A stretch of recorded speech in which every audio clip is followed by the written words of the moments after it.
హరే కృష్ణ భక్తులందరికీ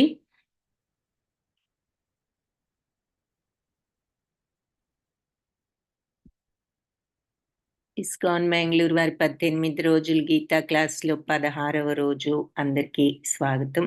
దైవాసుర సంపద విభాగ యోగము. దైవ గుణాలు, ఆసురీ గుణాలు చూద్దాము ఈరోజు. ఓం అజ్ఞానతిమిరాంధస్య జ్ఞానాంజనశలాకయా చక్షురున్మిళితం యేన తస్మై శ్రీ గురవే నమః. నమో ఓం విష్ణుపాదాయ కృష్ణప్రేష్ఠాయ భూతలే శ్రీమతే భక్తి వేదాంత స్వామి ఇతి నామినే. నమస్తే సారస్వతి దేవి గౌరవాణి ప్రచారిణే నిర్విశేష శూన్యవాది పాశ్చాత్య దేశధారిణే.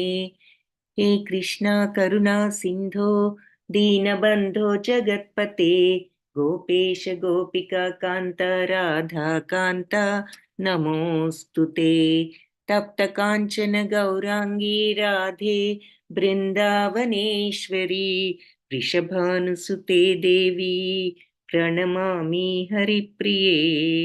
జయ శ్రీ కృష్ణ చైతన్య ప్రభు నిత్యానంద శ్రీ అద్వైత గదాధార్ శ్రీవాసాది గౌర భక్త బృంద.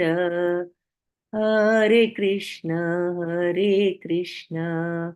కృష్ణ కృష్ణ హరే హరే హరే రామ రామ రామ హరే హరే. హరే కృష్ణ భక్తులందరికీ దైవాసుర సంపద విభాగ యోగము. దైవ గుణాలు, ఆసురీ గుణాలు అంటే రాక్షస గుణాలు. ఈ రెండిటి గురించి ఈరోజు చూద్దాము. భగవంతుడు ఇవన్నీ ఇంత క్లియర్గా వివరించింది దేనికి అంటే, మనం ఏదో అర్థం చేసుకుంటే ఏది అలవర్చుకోవాలి, ఏది వదులుచుకోవాలి అనే విషయాలు తెలుసుకోవడం కోసం.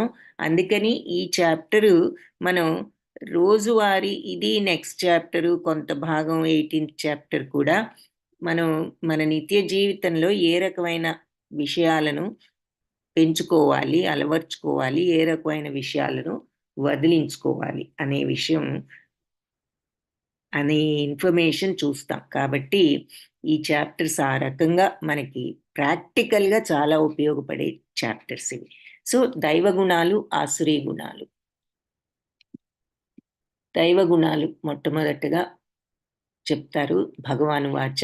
శ్రీ భగవాను వాచ అభయం సత్వ సంశుద్ధి జ్ఞానయోగ వ్యవస్థితి దానం దమశ్చ యజ్ఞశ్చ స్వాధ్యాయస్తప ఆర్జవం అహింసా సత్యం అక్రోధ త్యాగ శాంతిరపైశునం దయా భూతేష్వలోలుప్త్వం మాధవం హ్రీరచాపలం తేజ క్షమా ధృతి శౌచం అద్రోహో నాతిమానిత భవంతి సంపదం దైవీం అభిజాతస్య భారత. అభయం, భయం లేకుండా ఉండడం అంటే మనం చిన్నపిల్లల్ని ఏమిటి నీకు భయం లేదా అని అంటూ ఉంటామే, అలాంటి భయం కాదు. అంటే వాళ్ళని ఎందుకంటాం, పెద్దవాళ్ళ పట్ల భయభక్తులతో, లేకపోతే నీకు భయం లేదు అంటూ ఉంటాం. అయితే ఇక్కడ అభయం అన్నదానికి అర్థం ఏమిటి అంటే, భయం ఎప్పుడు వస్తుంది, మనకి అనుకున్నది మనం జరగదు అనుకున్నప్పుడు మనకి భయం ఏర్పడుతుంది. ఏదైనా మనకి ఇష్టం లేనిది ఏదైనా జరుగుతుందేమో అనుకున్నప్పుడు, మనకు కష్టం కలిగించేదో, నష్టం కలిగించేదో, మన మనస్సుకు నచ్చనిదో జరుగుతుంది అనుకున్నప్పుడు భయాందోళనలు వస్తాయి. అభయం అంటే మరి అందుకని మన ఇష్టాలు ఇవన్నీ కూడా వదిలిపెట్టి వైరాగ్య భావం అంటే భక్తితో కానీ, లేదా జ్ఞాన మార్గంతో వైరాగ్యం కానీ, కర్మ మార్గంతో సమత్వం కానీ తెచ్చుకున్నప్పుడు ఏ విషయమైనా, ఏది జరిగినా సమంగా ఉన్నా, ఏదైనా ఒకటే, అన్నీ భగవంతుడు ఏది ఇచ్చినా ఒకటే ప్రసాదం అనే మనస్తత్వంతో భక్తితో ఉన్నా సరే, ఈ వైరాగ్యం అంటే ఏమిటి, అన్నీ మనం కోరికలను వదిలించుకునే వైరాగ్యం ఉండాలి అనే జ్ఞానంతో తెలుసుకున్న ఆ సమత్వ స్థితి ఎలా వచ్చినా, భక్తితో వచ్చినా, జ్ఞానంతో వచ్చినా, కర్మ మార్గంలో సమత్వాన్ని ప్రాక్టీస్ చేస్తూ వచ్చినా, ఏది మనకు ఆ సమత్వం ఉన్నప్పుడు ఏది జరిగినా ఏది జరగాలనుంటే అది జరుగుతుంది అనే భావం ఏదైనా ఒకటే, సుఖమైన దుఃఖమైన లాభమైన నష్టమైన అనే మెంటాలిటీని మనం డెవలప్ చేసుకోగలుగుతాం. కాబట్టి ఈ 3 మార్గాల్లో ఏ మార్గంలో వెళ్ళినా మనం కరెక్ట్గా ప్రాక్టీస్ చేస్తే అప్పుడు మనకి ఏది జరిగినా భయం అనేది ఉండదు, ఆందోళన ఉండదు. సో అది సత్వ సంశుద్ధి అంటే, సత్వం అంటే మంచితనం, సంశుద్ధి అంటే శుద్ధత్వం. మనసు పైకి బాడీ శుద్ధత్వమే కాదు, మనస్సును క్లీన్గా ఉంచుకోవడం, చెడు ఆలోచనలు లేకుండా, కామ క్రోధ లోభ మోహ మద మాత్సర్యాలు అనేటటువంటి లక్షణాలను లేకుండా శుద్ధత్వంతో మనస్సు ఉంచుకోవడం. జ్ఞానయోగ వ్యవస్థితి, జ్ఞానయోగంలో మనం ఉండటానికి వీలైనటువంటి భావాలు అంటే ఆ జ్ఞానయోగని సాధించగలిగేటటువంటి స్థితి. దానం, దమం అంటే ఇంద్రియ నిగ్రహణ, యజ్ఞశ్చ యజ్ఞం చేయడం. అందరం మరి అగ్ని ముందు కూర్చుని ఆ మంత్రాలు చదువుతూ, సమిధలు చదువుతూ యజ్ఞాలు చేయగలమా? మనందరికీ అంత అవన్నీ తెలుసా? లేదు. కాబట్టి ఇక్కడ అంటే మనం ఇంక యజ్ఞం చేయకపోతే ఎలా మరి? చెప్తున్నారు భగవంతుడు, యజ్ఞం చేయటం కూడా దైవగుణం అని. సో యజ్ఞం, ఏ రకమైన యజ్ఞం మనం చేయగలం? యజ్ఞానికి డీపర్ మీనింగ్ అని చెప్పేసి ఈ మాటకు చాలాసార్లు అర్థం చెప్పుకోవడానికి ప్రయత్నించాం. సో ఇక్కడ యజ్ఞము అంటే ఆ డీపర్ మీనింగ్ ఏమిటి? ఆ డీపర్ మీనింగ్ ఎవరైనా చెప్పగలిగితే చాట్ బాక్స్లో టైప్ చేయండి. సో మనం చేయగలిగే, ఇప్పుడు మంచి గుణాలు ఉన్నప్పుడు వాటిని ఫాలో అవడానికి ప్రయత్నించాలి మనందరం. కాబట్టి ఇక్కడ యజ్ఞం అంటున్నారు. యజ్ఞం అంటే మరి మన ఓన్లీ అగ్ని ముందు కూర్చుని మనం మామూలుగా మనకు తెలిసిన మీనింగ్ అది. ఏది మంత్రాలు చదువుతూ స్వాహ స్వాహ అంటూ అగ్నిలో భగవంతుడికి సమర్పిస్తూ చేస్తూ ఉంటారు. మరి మన అందరూ ఆ రకమైన యజ్ఞాలు చేయగలరా? లేదు అంటే మరి మనం ఎలా చేయాలి యజ్ఞం? మనందరం చేయగల యజ్ఞం ఏమిటి? ఎవరికైనా ఆ యజ్ఞము అన్న మాటకు డీపర్ మీనింగ్ ఏమిటో, అంతరార్థం ఏమిటో తెలిస్తే, ఇంతకుముందే చెప్పుకున్నాం, చాట్ బాక్స్లో టైప్ చేయవలసింది ఇంపార్టెంట్. లాస్ట్లోకి వచ్చాము. యజ్ఞము అన్న, తపస్సు అన్న డీపర్ మీనింగ్స్ తెలియాలి మనకి. కాబట్టి యజ్ఞము అంటే ఆ డీపర్ మీనింగ్ ఏమిటి? మనందరం చేయగలిగిన యజ్ఞం ఏమిటి?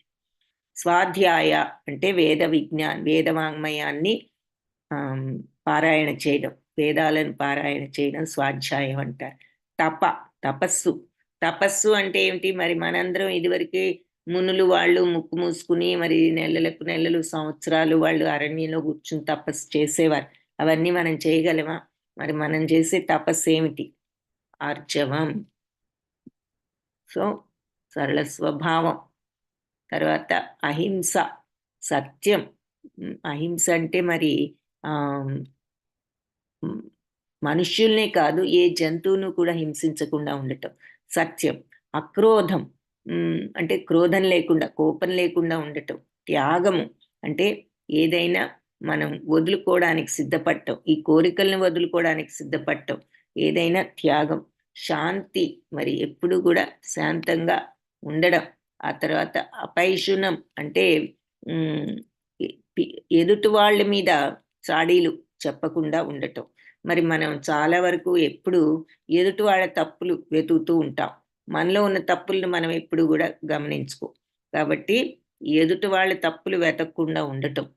దయ, మరి అంటే దయాభావం అన్ని జీవరాశుల పట్ల. భూతేశ్వర్ అంటే అన్ని జీవరాశుల పట్ల ఆ కరుణతో ఉండగలగటం. మరి భూతేశ్వలోలుత్వం. మార్దవం అంటే మృదుత్వం. క్రీడచాపలం, లోక విరుద్ధం అంటే ఈ ఈ తప్పు పనులు పట్ల అది తప్పు అని తెలుసుకుని మనం చేయకుండా ఉండటం. ఏదైనా తప్పు మార్గంలోకి తప్పు మార్గం అంటే మనం లోకి వెళ్ళడానికి ఆ సంకోచం అనేది ఉండడం, తెలియడం అది తప్పు అని. తేజస్సు, క్షమ అంటే క్షమాగుణం, ధృతి అంటే మరి ఆ దృఢత్వం, శౌచం, శౌచం అంటే కూడా ఇక్కడ మనకి మరి శుచిత్వం అంటే శుభ్రత అంటే మళ్ళీ బాహ్య శుభ్రత కాదు, అంతర్శుభ్రత ఉండాలి. లోపల మనం సరి అయినటువంటి ఆలోచన విధానం, కల్మషాలు లేకుండా నిష్కల్మషమైన హృదయంతో ఉండాలి. అద్రోహో అంటే ఎవరికి ద్రోహం చేయకుండా, నాతిమానిత అంటే అందరూ మనల్ని గౌరవించాలి, మనల్ని పొగడాలి అని అనిపించుకోవాలనే కోరిక లేకుండా ఉండటం. అందరూ మనల్ని గౌరవించాలి, పొగడాలి అనే కోరికను లేకుండా ఉండటం. భవంతి సంపదం దైవీం, ఇది దైవ సంపదలు అని అభిజాతస్య భారత అని చెప్పారు. ఇవన్నీ కూడా దైవ గుణాలు. సో భరతవంశీయుడ నిర్భయత్వం, చిత్తశుద్ధి, ఆధ్యాత్మిక జ్ఞాన సాధన, దానము, ఇంద్రియ నిగ్రహం, యజ్ఞాచరణం.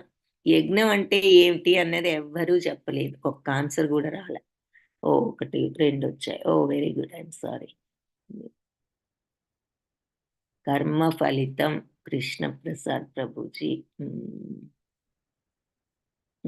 కర్మ ఫలితం వస్తే ఇంకప్పుడు అది యజ్ఞం అవ్వదు, మనకు ఫలితం అనేది. Lalitha Mataji, do your daily duties with devotion and selfless actions. Correct. So selfless daily duties Savitha Mataji, correct. Revathi Mataji, యజ్ఞం అంటే అన్నిట్లోనూ ఉన్నది. అన్నిట్లోనూ ఉన్నది కరెక్టే, అన్నిట్లోనూ లేదు. ఎలా చేస్తే అన్నిట్లో ఉంటుంది అంటే, ఏ పనినైనా మనం ప్రతిఫలాసక్తి లేకుండా భగవంతుడికి అర్పించి చేసినప్పుడు అది యజ్ఞం అవుతుంది. మరి అర్పించి అనేది ఇక్కడ ముఖ్యమైన పాయింట్. ఎందుకంటే ఈ యజ్ఞం అంటే ఏమిటి అసలు? భగవంతుడికి స్వాహ అంటూ ఇస్తున్నాము అంటే, వేస్తున్నాము అంటే అది ఆయనకు అర్పిస్తున్నాం. అలాగే మనం చేసే పనులు కూడా ఆయనకు అర్పించాలి. అర్పించినప్పుడు మరి యజ్ఞంలో ఇష్టం వచ్చినట్లు పిచ్చి పిచ్చివన్నీ వేస్తామా? భగవత్ ప్రీతికి ఏది అన్నదే వేస్తాం. అలాగే మనం అర్పించినప్పుడు భగవంతుడికి ప్రీతికరమైనటువంటి విధంలోనే మనం ఆ పని చెయ్యాలి. అలాగని అర్పించాం కదా అని చెడు పనులన్నీ చేస్తూ భగవదార్పణ అనుకుంటే కాదు.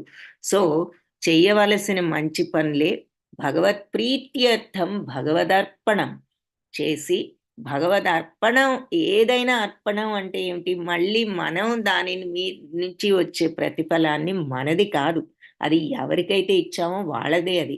ఉదాహరణకి ఏదైనా ప్రెజెంట్ ఎవరికైనా మన వాళ్ళకి ఇస్తాం.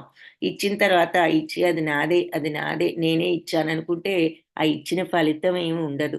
కాబట్టి ఇచ్చిన తర్వాత అది వాళ్ళదే అనే మెంటాలిటీని మనం డెవలప్ చేసుకోవాలి. అలాగే ఈ అర్పణ అనేది జరిగినప్పుడు అవతల వాళ్ళదే అది. కాబట్టి మనం భగవత్ ప్రీత్యర్థం ఆయనకు నచ్చే విధంగా పనిని ఆయనకు అర్పించి చేసినప్పుడు ఆ పని వల్ల ఏ రిజల్ట్ వచ్చినా అది భగవంతుడిదే అనుకోవాలి. సరే అలా అనుకుంటే ఈ పని నుంచి ఏ లాభమో నష్టమో, వ్యాపారం ఆయనకు అర్పించి చేశాము, ఏ లాభ నష్టమో, లాభం వస్తుంది, మరి ఆ లాభం అంతా తీసుకోకుండా కూర్చోవాలా అనే డౌట్ వస్తే తీసుకోవచ్చు. కానీ ఎలా తీసుకోవాలి?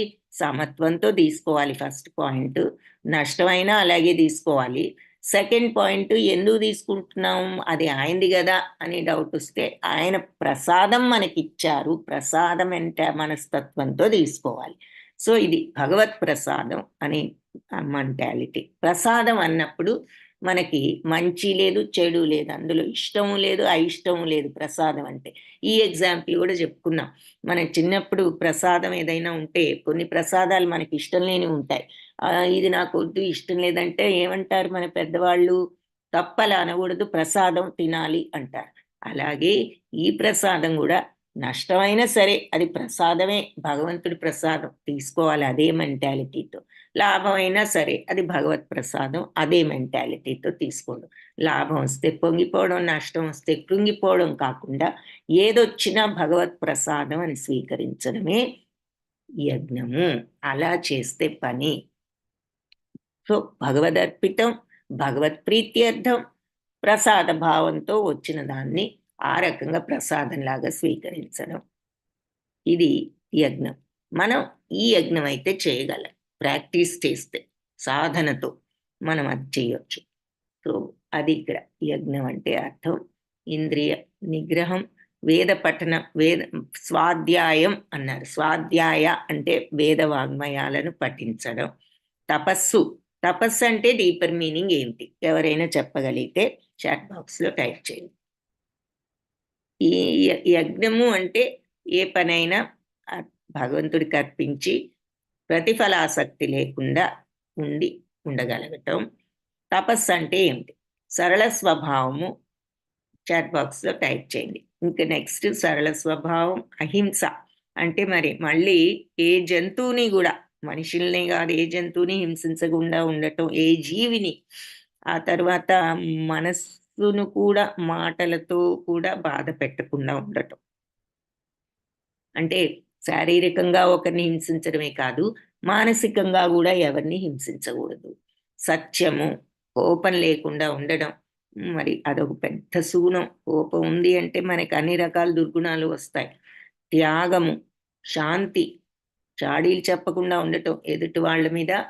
మరి చాడీలు చెప్పడం అందరం చేసే పని అది. మనలో ఉన్న లోపాలని మనం ఏనాడు గమనించుకోకుండా ఎదుటి వాళ్ళ లోపాలు వెతుకుతూ ఉంటాము.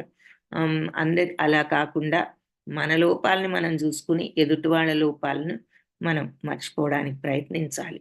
సకల జీవుల పట్ల దయ, సుఖాలు కావాలి వాంఛించకుండా ఉండటం, సుఖాల మీద కోరిక లేకుండా ఉండటం. మృదుత్వం, మరి లోక విరుద్ధమైన శాస్త్ర విరుద్ధమైన పనులు తప్పు అని చెప్పి అవి చేయడానికి సంకోచం ఉండటం. దృఢ నిశ్చయంతో ఈ మార్గంలో ఉండటం. తేజస్సు, ఓర్పు, ధైర్యం. ధైర్యం అంటే ఏమిటి? భయం లేకుండా ఏదైనా చేసే ధైర్యం అని కాదు. ధైర్యం ఎప్పుడు వస్తుంది? ఏది జరిగినా భగవంతుడి నిర్ణయం ఇది అని మనం అనుకున్నప్పుడు ఇంకా భయాలు, ఆందోళనలు ఉండవు. కాబట్టి ఆ రకమైన ధైర్యం. శుచిత్వం చెప్పుకున్నాం. బాహ్య శుచిత్వమే కాదు, అంతర్శుచిత్వం ఉండాలి. మనస్సును నిర్మలంగా, కల్మషం లేకుండా, చెడు భావాలు లేకుండా నిష్కల్మషంగా ఉంచుకోవడమే చిత్తశుద్ధి, శుచిత్వం. ద్రోహం చేయకుండా ఉండటం, ఎవరికి ద్రోహం చేయకుండా ఉండటం. గౌరవ వాంఛ లేకుండా ఉండటం. అందరు నార్మల్గా మనం ఏది చేసినా మనం అందరూ మనల్ని పొగడాలి, మనల్ని అందరూ మంచి అనుకోవాలి, మనల్ని అందరూ గొప్ప అనుకోవాలి, మనం ఎంతో బాగా చేసామనిపించుకోవాలి. ఇలాంటి ఫీలింగ్స్ ఉంటూ ఉంటాయి. అది లేకుండా మనం నిజంగా మన బాధ్యతగా పనులు చేయగలుగుతాం. ఇవి దైవీ సంపద కలిగిన వారి లక్షణాలు. తపస్సు, Lalita Dixit Mataji focused with fixed mind, ఇంద్రియ నిగ్రహంతో డిటర్మినేషన్. ఎస్, కరెక్టే. అయితే ఈ తపస్సు అంటే మన బిహేవియరు అని అర్థం అనమాట. మన యొక్క ప్రవర్తన అది ఎలా ఉంటుంది అది నెక్స్ట్ చాప్టర్లో చూస్తాము ఇంకా క్లియర్గా. బట్ జనరల్గా ఈజీ మీనింగ్తో చెప్పాలి అంటే ఇది కరెక్ట్. ఫోకస్ చేసి మనం ఫోకస్డ్ మైండ్ విత్ ఇంద్రియ నిగ్రహం. యా అంటే ఏ పని చేసినా ఆ ఫోకస్తో చేయాలి. అయితే ఆ ఫోకస్ ఎలా ఉండాలి? మరి సత్వరజస్తమో గుణాల్లో ఈ తపస్సు ఎలా ఉంటుందో రేపు చూస్తాము. అంటే జనరల్గా మనం తపస్సు అంటే మన యొక్క ప్రవర్తన. ఆ ప్రవర్తన మానసికంగా అవనివ్వండి, శారీరక ప్రవర్తన, బయట ఫిజికల్ బిహేవియర్ కానీ, మెంటల్ బిహేవియర్ కానీ, వాక్కు మాట్లాడటంలో పద్ధతి కానీ, ఇవన్నీ కూడా తపస్సు కింద వస్తాయి. సో అది రేపు చూద్దాం. ఓకే. సెల్ఫ్ రియలైజేషన్ విజేత మాతాజీ, అది ఇంకా సెల్ఫ్ రియలైజేషన్ ఈజ్ ఇంకా అడ్వాన్స్డ్ స్టేజ్. తపస్సు అంటే ఇక్కడ డీపర్ మీనింగ్ మనకి behaviour, mental, physical and walk walk walk ప్రవర్తన, ఈ మూడు మాట కూడా ఎలా ఉండాలి అన్నది. Okay, very good. Hare Krishna, ధన్యవాదాలు. సో ఇవన్నీ కూడా దైవీ సంపద కలిగిన వారి లక్షణాలు. శుచిత్వం, ఏది దృఢ నిశ్చయం, తేజస్సు, ఓర్పు, ధైర్యం, శుచిత్వం, ఎదుటి వాళ్ళకు ద్రోహం చేయకుండా ఉండడం, గౌరవాంఛ లేకుండా ఉండడం, ఇవన్నీ కూడా దైవీ సంపద.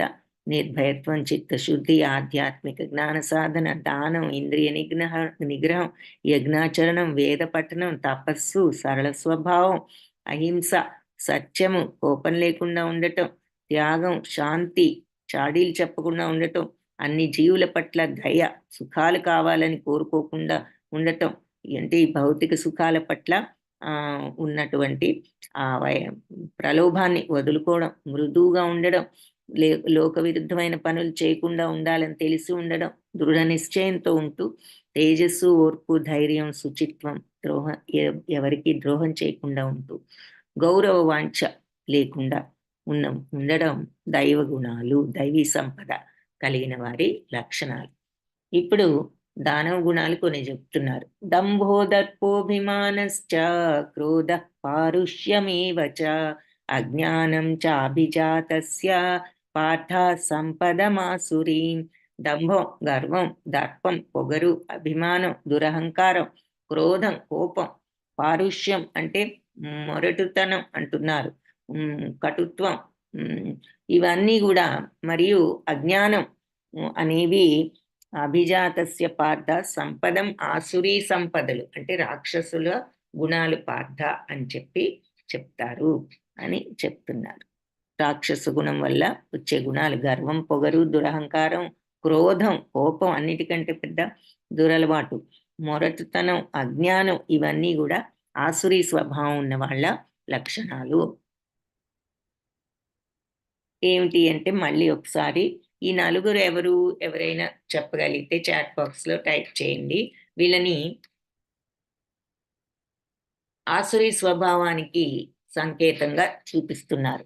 అజ్ఞానం అంటే ఇగ్నరెన్స్, పొగరు, యారగెన్స్, దురహంకారం, కన్సీట్ అంటాం ఇంగ్లీష్లో, క్రోధం, యాంగర్, పరుషత్వం, హార్ష్నెస్, పరుషత్వం, కటుత్వం, ప్రైడ్ అంటే గర్వం, ఇవి ఆసురీ గుణాలు. ఈ నలుగురు ఎవరైనా చెప్పగలిగితే చాట్ బాక్స్ లో టైప్ చేయండి. దీనికి నలుగురికి కలిపి ఒక్క పదం కూడా ఉన్నది, అదైనా ఆ పదమైనా టైప్ చేయొచ్చు, విడిగా ఎవరో తెలిస్తే అదైనా టైప్ చేయొచ్చు. సో ఇక్కడ మరి దైవాసుర సంపదలు, దైవగుణాలు, దానవ గుణాలు చూస్తున్నాం కాబట్టి ఈ ధర్మం యొక్క 4 పాదాలు ఏమిటి అన్నది ఒకసారి చూస్తున్నాం. మళ్ళీ చూద్దాము. సవితా మాతాజీ. శకుని, దుర్యోధనుడు, దుశ్శాసనుడు, కర్ణుడు. కౌరవులు శకుని, దుర్యోధనుడు, దుశ్శాసనుడు కరెక్ట్. 4వ వాళ్ళు ఎవరు? దుష్ట చతుష్టయం. రేవతీదేవి మాతాజీ కరెక్ట్. ఒకటే పదం ఉన్నదన్నాను, ఆ ఒక పదం దుష్ట చతుష్టయం. ఆ దుష్ట చతుష్టయంలో ఉన్న నలుగురిలో 3 పేర్లు సవితా మాతాజీ చెప్పారు, కరెక్ట్. ఇంకొక పేరు ఉన్నది, ఆ పేరు ఏమిటో తెలిస్తే అది కూడా టైప్ చేయండి. చతుష్టయం అన్నారు కాబట్టి నలుగురు. ఎలాంటి వాళ్ళు ఈ నలుగురు అంటే దుష్టులు అన్నది దుష్ట చతుష్టయం అని పేరు వచ్చింది. వాళ్ళల్లో శకుని, దుర్యోధనుడు, దుశ్శాసనుడు ఎవరు? దుర్యోధనుడి తమ్ముడు. ఈ శకుని వాళ్ళ యొక్క మేనమామ. వీళ్ళ 3 ఉన్నారు. 4వ వాళ్ళు ఎవరు? ఎవరికైనా తెలిస్తే, ఇంకొకరు ఉండాలి, చతుష్టయం కదా నలుగురు. 4వ వాళ్ళు ఎవరైనా చెప్పగలిగితే మరి చాట్ బాక్స్ లో టైప్ చేయండి. దుష్ట చతుష్టయంలో ఉన్న 4వ వాళ్ళు ఎవరు?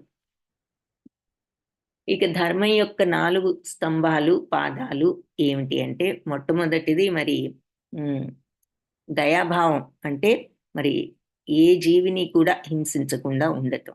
దానికి ఉదాహరణగా ముఖ్యంగా పాటించవలసింది ఏమిటి అంటే మరి మనం అహింస అంటున్నాం కాబట్టి, దయాభావం అంటున్నాం కాబట్టి మరి నాన్ వెజిటేరియన్ తినకుండా ఉండడం. అలాగే ఒక నిరాడంబరత అంటే ఇక్కడ ఏమిటంటే నియమబద్ధమైన జీవితాన్ని గడపటం. ఆస్టెరిటీ అంటే అది అర్థం. నియమబద్ధంగా ఉండడం అంటే ఒక సరి అయినటువంటి పద్ధతిలో నడుచుకోవటం, చెడు అలవాట్ల వైపు వెళ్లకుండా ఉండటం. సో దానికి ఒక ఎగ్జాంపుల్గా మరి ఈ ఇంటాక్సికేషన్, ఆల్కహాల్ ఇటువంటి అలవాట్లు లేకుండా ఉండటం అని చెప్తున్నారు. అలాగే నిజాయితీ, సో అంటే నిజం చెప్పడం అనేది మనందరికీ తెలిసింది. దానికి ఎగ్జాంపుల్గా ఇలాంటి బ్యాడ్ హ్యాబిట్, గ్యాంబ్లింగ్ లాంటివి ఆడకూడదు, అది నిజాయితీకి ఉన్నవాళ్ళు చేయవలసిన పని కాదు అన్నది. శుచిత్వం అంటే శుభ్రత. శుభ్రత అంటే ఊరికినే మనం బాడీని క్లీన్‌గా ఉంచుకోవడం కాదు, మైండ్‌ని క్లీన్‌గా ఉంచుకోవాలి. మన అలవాట్లు కూడా క్లీన్‌గా ఉండాలి. సో, ఇక్కడ బ్యాడ్ రిలేషన్‌షిప్స్‌ని ఒక ఎగ్జాంపుల్‌గా చూపిస్తున్నారు శుచిత్వానికి చేయకూడదని. సో, ఇవన్నీ కూడా ఏమిటి బేసిక్ థింగ్స్. అహింస అనేది ఉంది. దయాభావం అంటే మనం ఏ జీవిని కూడా హింసించకుండా ఉండాలి. మరి మీట్ తినకుండాను. అలాగే మరి నియమబద్ధంగా ఉండాలి అంటే ఆల్కహాల్ తీసుకోకుండా ఉండాలి. అది ఇక ఎక్స్‌ట్రీమ్ ఆహ్, బ్యాడ్ బ్యాడ్ పాత్ అన్నమాట. చెడు మార్గం. కాబట్టి అవి తీసుకోకుండా ఉండాలి. కానీ ఇంకా సింపుల్ థింగ్స్‌లో గూడా మనం ఈ వీటిని ఫాలో అవ్వాలి. అంటే ఫర్ ఎగ్జాంపుల్ ఇక్కడ హ్మ్. అహింస అంటే ఒక జంతువుని మనం చంపకపోయినా మనం తీసుకోవడం తప్పు అంటున్నారు. అలాగే ఏ జీవిని మనం మాటలతో గూడా మనుష్యుల్ని హింసించకుండా ఉండటం. ఏ జీవిని హింసించకుండా ఉండటం. ఆ తర్వాత మరి నిరాడంబరత, పద్ధతిగా ఉండటం, ప్రిన్సిపుల్డ్‌గా ఉండటం, నియమ నిబంధనలతో జీవించడం అంటే త్రాగటం ఎలాగూ బ్యాడ్. బట్ వేరే చెడు అలవాట్లు కూడా లేకుండా ఉండటం. అది అది కూడా మరి దాని కిందకే వస్తుంది. అలాగే నిజాయితీ అంటే గ్యాంబ్లింగ్ వద్దు అంటున్నారు. అలాగే మరి అలాంటప్పుడు కొన్ని విషయాలు సత్యం గూడా పలకడం గూడా మరి ట్రూత్ కిందే వస్తుంది. శుచిత్వం అంటే ఇలా చెడు రిలేషన్‌షిప్స్ ఉండకుండా ఉండాలి. అది ఎక్స్‌ట్రీమ్. కానీ ఏ చెడు భావాలు కూడా మనసులో ఉండకుండా ఉంచుకోవడమే శుచిత్వం. అవతల వాళ్ళ గురించి చెడుగా ఆలోచించుకోవడం కూడా శుచిత్వం కాదు. సో, ఇవి ఈ 4 విషయాలు ధర్మం యొక్క 4 పాదాలు అని మనం చూస్తున్నాము. ఇది ఇంపార్టెంట్ థింగ్స్ మనం గుర్తుంచుకోవాల్సిన విషయాలు. సో, దుష్ట చతుష్టయంలో నాలుగో వాళ్ళు హ్మ్, రేవతి మాతాజీ దుష్ట చతుష్టయం అన్న పేరు చక్కగా చెప్పారు. Very good. మరి సవితా మాతాజీ ముగ్గురు పేర్లు చెప్పారు. Very good. నాగలక్ష్మి మాతాజీ, సవితా మాతాజీ, రేవతి మాతాజీ ముగ్గురు కూడా నాలుగో వాళ్ళని కర్ణుడని చెప్పారు. Very good. కరెక్ట్. సో, ఈ దుష్ట చతుష్టయంలో ఉన్నవాళ్ళు వీళ్ళు. సో, శకుని, అలాగే దుర్యోధన, దుశ్శాసనులు, కర్ణుడు వీళ్ళంతా దుష్ట చతుష్టయం అని వీళ్ళకి పేరుందన్నమాట. సరే, ఈ ధర్మ మార్గంలో మనం పాటించవలసిన 4 విషయాలు చూసాము. సో, అందుకని స్ట్రిక్ట్‌గా మనం అసలు ఇవి ఇక వర్స్ట్ హ్యాబిట్స్ అని అనుకోవచ్చు. అంటే మనం ఫస్ట్ వదిలేసుకోవాల్సినవి ఒకవేళ ఇదేదైనా మనకి హ్మ్, ఉన్నవి అంటే అసలు ముందు ఫస్ట్ మనం వదులుచుకోవాల్సినవి ఈ 4. ఆ తర్వాత ఇంకా మనం దీంట్లోనే ఇప్పుడు చెప్పిన ఎగ్జాంపుల్స్ ఎదుటి వాళ్ళ చెడు చెడు అలవాట్లు ఉండకూడదు శుచిత్వం అన్నప్పుడు మైండ్‌ని గూడా శుభ్రంగా ఉంచుకోవడం. ఎదుటి వాళ్ళ మీద చెడు ఆలోచించకుండా అది గూడా శుచిత్వమే. సో, అటువంటివి గూడా స్లోగా తర్వాత ప్రాక్టీస్ చేయాలి. సో, ఈ రోజుల్లో మరి ప్రతి ఒక్కళ్ళు గూడా ఈ అహంకారాలతో, కోపాలతో, తాపాలతో అందరూ కూడా ఒకరి మీద ఒకరు ఈ రకంగా కల్మషాలతో ఉంటున్నారు. కానీ భగవంతుడిని నమ్ముకున్న కుటుంబం మాత్రం కలిసి ఉంటుంది అని చెప్పి ఒక చిన్న ఎగ్జాంపుల్ మనకక్కడ చూపిస్తున్నారు. దైవీ సంపద విమోక్షాయ నిబంధాయ సురీమత మా శుచ సంపదం దైవీం అభిజాతోసి పాండవ. సో, దైవ గుణాలు మోక్షం దిశగా తీసుకువెళ్తాయి. కానీ ఆసురీ గుణాలు బంధాల్లో చిక్కుకుపోయి మరి మనకి బంధాలను కలిగిస్తాయి. కాబట్టి అర్జున, నువ్వు దైవ గుణాలతోనే ఉంటున్నావు, జన్మించావు. సో, నువ్వేమీ కలవరపడవసరం లేదు అని చెప్తున్నారు. సో, దైవ గుణాలు మోక్షానికి మార్గాలు, మరి ఆసురీ గుణాలు మనల్ని ఈ రకంగా బంధాలలో చిక్కుకునేటట్లు చేస్తాయి. ఇక్కడ నలుగురు దుష్కృతులు నన్నెప్పుడు ప్రార్థించరు అని చెప్పారు. ఏది మరి మూఢులు, మాయయాపహృత మాయలో పడిపోయి జ్ఞానాన్ని మర్చిపోయిన వాళ్ళు, మరి తర్వాత నరాధములు అని చెప్పేసి ఒక రాక్షస భావాలు ఉన్నవాళ్ళు, ఆసురీ భావం ఆశ్రిత అంటారు. అంటే రాక్షస గుణాలు ఉన్నవాళ్ళు. ఈ నలుగురు ఎప్పుడు భగవంతుని ప్రార్థించరని మనం చూసాం ఇంతకుముందు.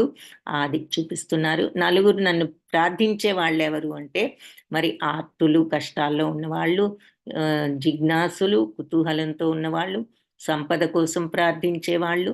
ఆర్తో జిజ్ఞాసుర్ అర్థార్థి, అర్థం అంటే సంపద, అర్థాల కోసం సంపద కోసం. జ్ఞానీచ మరియు జ్ఞానులు, ఈ నలుగురు నన్ను ప్రార్థించే వాళ్ళు. అయితే ఆ నలుగురిలో కూడా జ్ఞాని నాకు ఎక్కువ ప్రియుడు అని చెప్పారు. ద్వౌభూత సర్గౌ లోకేస్మిన్ దైవాసుర ఏవ చ, దైవో విస్తరశ ప్రోక్త ఆసురం పార్థ మే శృణు. సో ఈ లోకంలో రెండు రకాల వాళ్ళు ఉన్నారు, రెండు స్వభావాలు, దైవ గుణాలు, ఆసురి గుణాలు అంటే రాక్షస గుణాలు, రెండు రకాల వాళ్ళు ఉన్నారు. అయితే దైవో విస్తరశ ప్రోక్త, ఈ దైవ గుణాల గురించి విస్తారంగా నీకు చెప్పాను. ఆసురం పార్థమే శృణు, ఇక ఆసురి గుణాల గురించి చెప్తాను విను అంటున్నారు. సో ఎందుకంటే ఎక్కువ మందికి ఆసురి గుణాలే ఉంటూ ఉంటాయి, అందుకని దైవ గుణాలు చెప్పారు. ఇప్పుడు ఆసురి గుణాలను వదులుచుకోవటం మన బాధ్యత. అందుకని ఇప్పుడు ఆసురి గుణాల గురించి నీకు, ఇప్పుడు దైవ గుణాల గురించి వివరంగా చెప్పాను కదా, ఆసురి ఈ రాక్షస గుణాల గురించి కూడా చెప్తాను విను.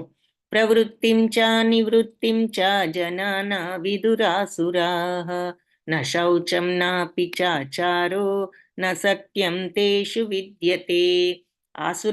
అసురీ స్వభావం కలిగిన వాళ్లకు మరి చేయదగిందేదో చేయకూడదేదో తెలీదు, వాళ్ళల్లో శుచిత్వం, సదాచారం, సత్యం వాళ్ళల్లో లేవు అని అంటున్నారు.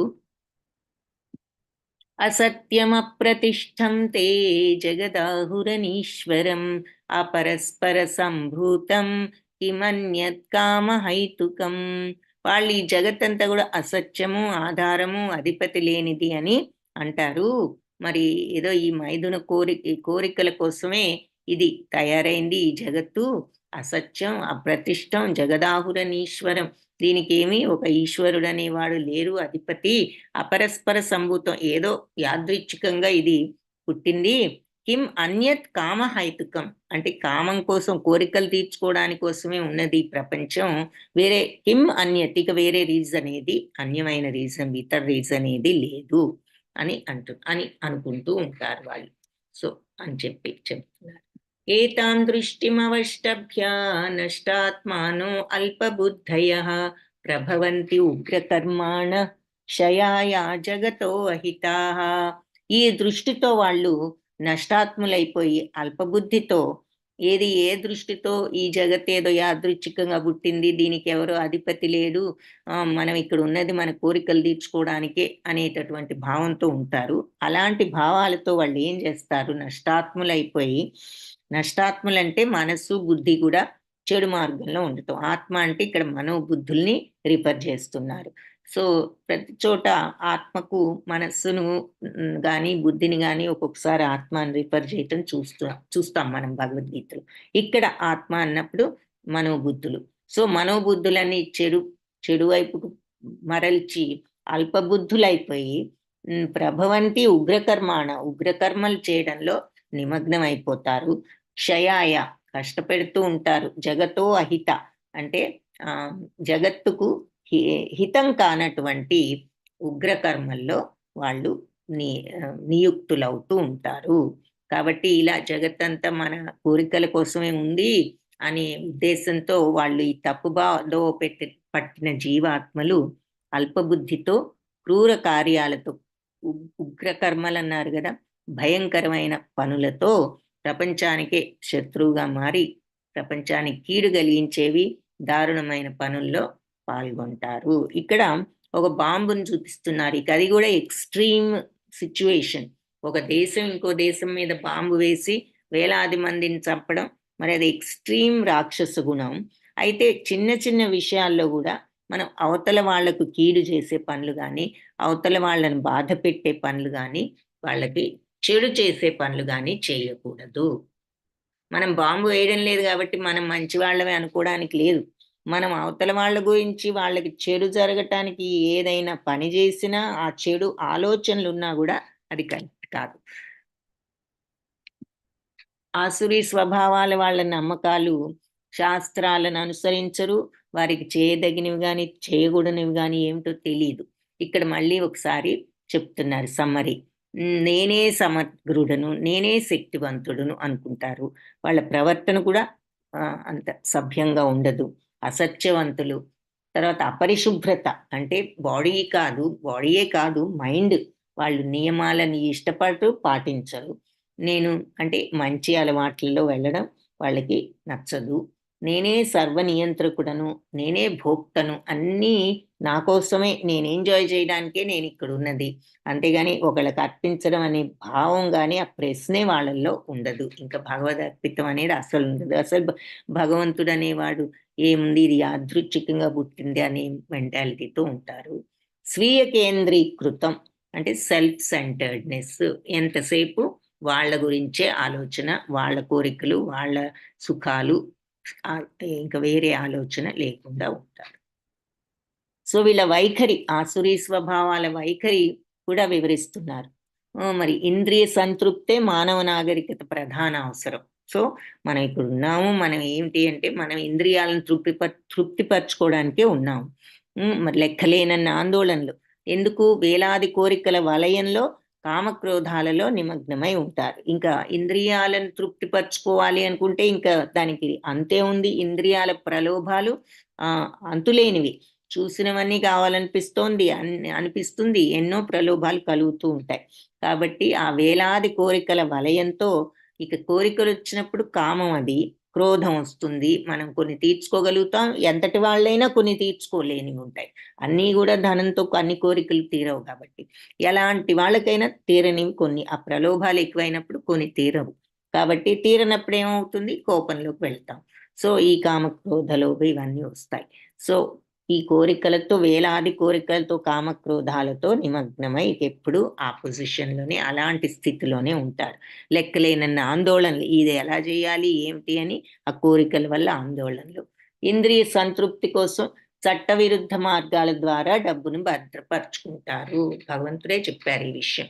కాబట్టి తప్పు మార్గాల్లో కూడా ఈ కోరికలను తీర్చుకోవడానికి ఏదో విధంగా ఆ సంపదను కూడబెడతారు. మరి చిన్న ఎగ్జాంపుల్, మరి కోరిక తీరదు అనుకున్నప్పుడు ఒక లంచం తీసుకున్నామంటే ఎక్స్ట్రా డబ్బులు వస్తాయి, దాంతో మనం ఏదైనా అనుకున్నది కొనుక్కోవచ్చు అనుకుంటూ అలా డబ్బులు తీసుకుంటే, ఇలా తప్పు మార్గాల్లో కూడా తీసుకుని కోరికల్ని తీర్చుకోవడానికి ప్రయత్నించడం. సో ఇదంతా కూడా అసురీ స్వభావం, వాళ్ళ వైఖరి అని చెప్తున్నారు. సో ఆసురీ స్వభావం అంటే సో ఆ రోజుల్లో ఎగ్జాంపుల్ ఇది చూపిస్తున్నారు. ఏది, మరి హిరణ్యకశ్యపుడు లాంటి వాడిని, ఏది స్వంత కుమారుణ్ణే ఎన్నో ఇబ్బందులు పెట్టాడు. కంసుడు మరి చెల్లెల్నే చంపడానికి ప్రయత్నించాడు. రావణుడు, వీళ్ళంతా కూడా వీళ్ళని అసురీ స్వభావానికి ఎగ్జాంపుల్స్ గా చూపిస్తున్నారు. ఆత్మసంభావితా స్తబ్ధా ధనమానమదాన్వితా యజంతే నామయజ్ఞస్తే దంభేన విధిపూర్వకం. వాళ్ళని వాళ్లే పోడుకుంటూ వినయ విధేయతలు లేకుండా ధనమద గర్వంతో వాళ్ళు శాస్త్ర విరుద్ధంగా నామయజ్ఞస్తే, యజంతే నామయజ్ఞస్తే, పేరుకు మాత్రం యజ్ఞాలు చేస్తూ ఉంటారు. దంభేన, గర్వంతో కూడుకుని అని చెప్తున్నారు. సో వాళ్ళు ఆత్మసంభావిత స్తబ్ధ, వాళ్ళని వాళ్లే పోడుకుంటూ మేమే గొప్పవాళ్ళం అనుకుంటూ, మరి ధనమాన మదాన్విత, ధనం, నన్నే అందరూ గౌరవించాలి అని, నేనే ధనవంతుణ్ణని ఆ రకమైనటువంటి మదాన్వితులై వాళ్ళు పేరుకి యజ్ఞాలు చేస్తూ ఉంటారు. ఏది, నేనే గొప్పవాణ్ణనే గర్వంతో. ఇక్కడ ఒక ఎగ్జాంపుల్, స్వస్తిక గుర్తు అంటే ఏమిటంటే, మీ ఎందరికి మరి గుర్తుందో లేదో తెలీదు. సెకండ్ వరల్డ్ వార్ లో మరి హిట్లర్ పేరు వినే ఉంటారు.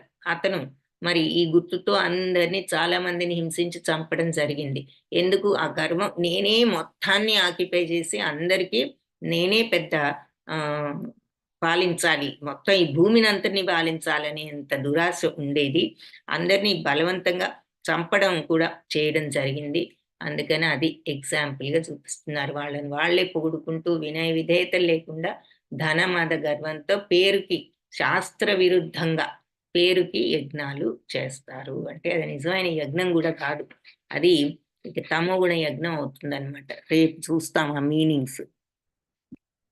అహంకారం బలం దర్పం కామం క్రోధం చ సంశ్రితాః మామాత్మా పరదేహేషు ప్రద్విషంతోభ్యసూయకాః. అహంకారం, బలం, దర్పం, కామం, క్రోధం వీటన్నిటితో సంశ్రిత, వీటన్నిటితో కూడుకుని మామాత్మ పరదేహేషు, వాళ్ళలోనూ మరి వేరే వాళ్ళల్లోనూ అందరిలోనూ ఉన్న పరమాత్మను నన్ను ప్రద్విషంతోభ్యసూయక, వాళ్ళు ద్వేషిస్తారు, అసూయ పడతారు అని చెప్తున్నారు. ఈ అహంకారం, బలం, గర్వం, కామం, క్రోధం ఇవన్నిటితో కళ్ళు మూసుకుపోయి భగవంతుడి పట్ల ఈ అసూయతో వాళ్ళు వాళ్ళ దేహంలోనూ మరి ఇతరుల దేహాల్లోనూ ఉన్నటువంటి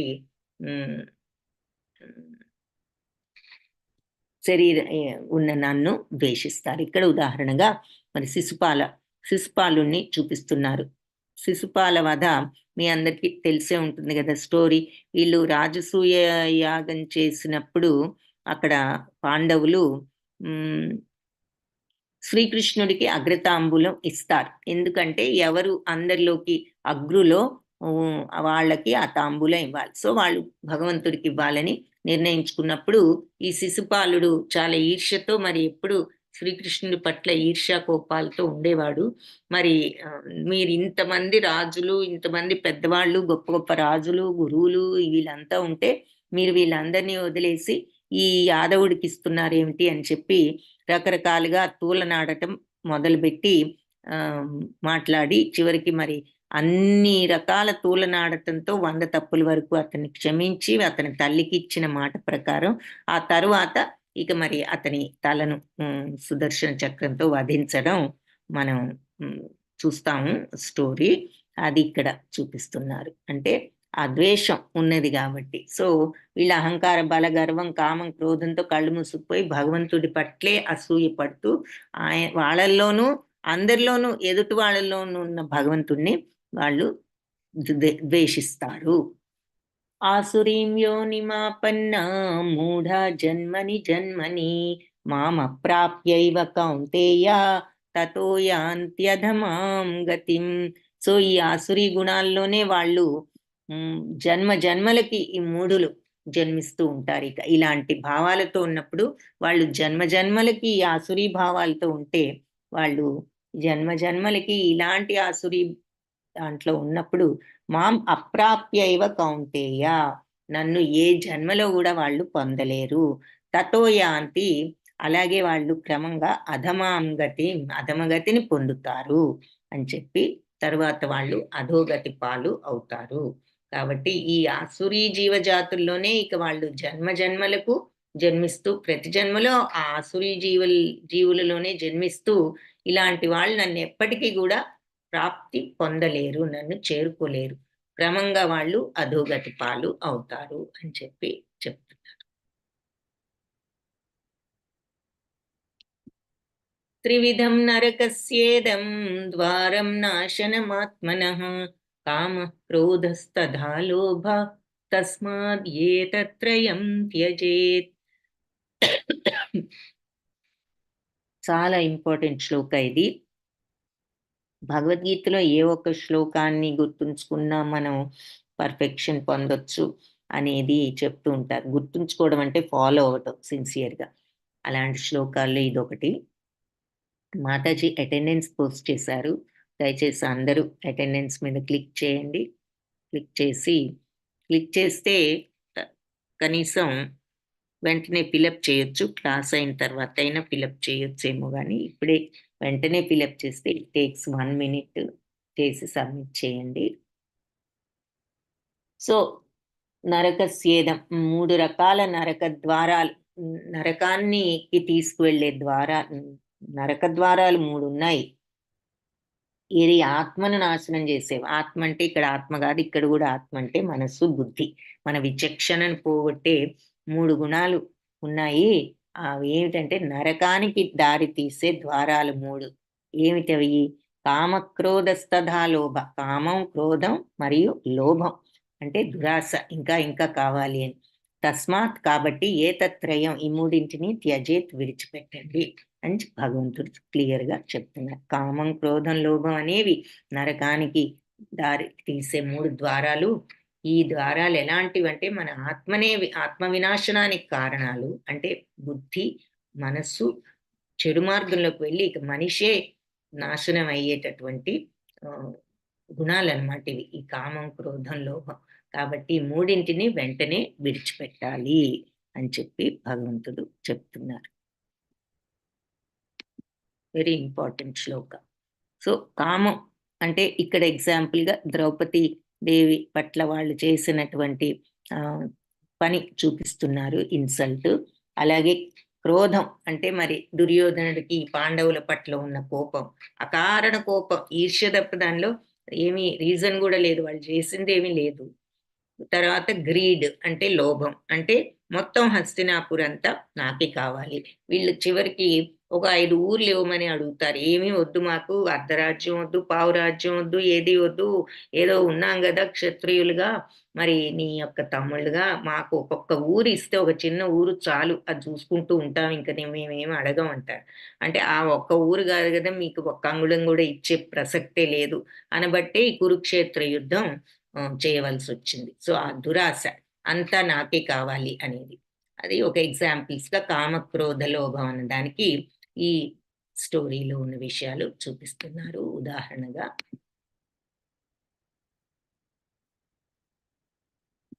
ఏతైర్విముక్త కౌంతేయ తమోద్వారైత్రిభిర్నరః ఆచరత్యాత్మనః శ్రేయ తతో యాతి పరాం గతిం. సో ఎవరైతే ఈ 3 గుణాలను వదిలిపెడతారో, తమోద్వారానికి కారణమైనటువంటి 3 గుణాలను వదిలిపెట్టిన వాడు ఆచరత్యాత్మన శ్రేయ అంటే శ్రేయస్కరమైనటువంటి పనులను ఆచరిస్తూ ఈ 3 గుణాలని వదిలి మనకి ఏ పనులు చేస్తే మనం పూర్ణత్వాన్ని, సిద్ధత్వాన్ని, మన పొందుతాము అటువంటి శ్రేయస్కరమైనటువంటి పనులను చేస్తూ తతో యాతి తరువాత పొందుతాడు పరమగతిని అని చెప్పి చెప్తున్నారు. సో ఈ 3 దుర్గుణాలను వదిలివేసిన వాడు ఆత్మానుభూతికి అనుకూలమైన కార్యాలు, శ్రేయస్కరమైన కార్యాలంటే ఆత్మానుభూతి, రియలైజేషన్ వచ్చే పనులు, దానికి అనుకూలమైన పనులు చేస్తూ ఆ రకంగా క్రమంగా పరమపదాన్ని పొందుతాడు. సో ఈ చిత్రం ఒకటి ఇంపార్టెంట్, ఇది మీరు ఫోటో తీసుకుంటే తీసుకోవచ్చు. సో ఈ దుర్గుణాలను వదలడం అంటే ఎటువంటి దుర్గుణాలు ఇక్కడ క్లియర్గా చెప్తున్నారు. ఎన్వి అంటే మరి ఈర్ష్య, లస్ట్, కామం, యాంగర్, క్రోధం, ఇగ్నరెన్స్, అజ్ఞానం, ఫాల్స్ ప్రెస్టీజ్, అహంకారం, గ్రీడ్, ఇంకా ఇంకా కావాలని లోభం, తర్వాత ప్రైడ్, గర్వం, అటాచ్మెంట్, రాగద్వేషాలు కాకుండా నాది నాది అంటూ, ఇది నాది, అది నాది, ఈ ఇల్లు నాది, ఆ ఫ్యామిలీ నాది అంటూ, అంటే ఎవరి మీద లేకుండా ఉండమని కాదు, మనం ఇది hands in the society, head in the forest చేయవలసిన పనులన్నీ చేస్తూనే ఉండాలి. మన భుజాల మీద ఉన్న బాధ్యతలను తీరుస్తూనే మనస్సులో మాత్రం ఆ వైరాగ్యాన్ని అలవర్చుకోవాలి. అటాచ్మెంట్ అన్నది అంటే లేదంటే నాది, ఇల్లు నాది, మన చిన్న కప్పు దగ్గర నుంచి కూడా ఇది నా కప్పు, ఇది నా ప్లేటు అనుకుంటూ ఉంటాం. సో ఆ రకమైనటువంటి ఆ అటాచ్మెంట్స్ని వదులుకోగలగటం, తర్వాత ఇవన్నీ దాటుకున్నప్పుడు, ఈ మెట్లన్నీ దాటుకోగలిగినప్పుడు ఒక గురువు గారిని చూసుకునే పొజిషన్, అర్హతకు వస్తాం.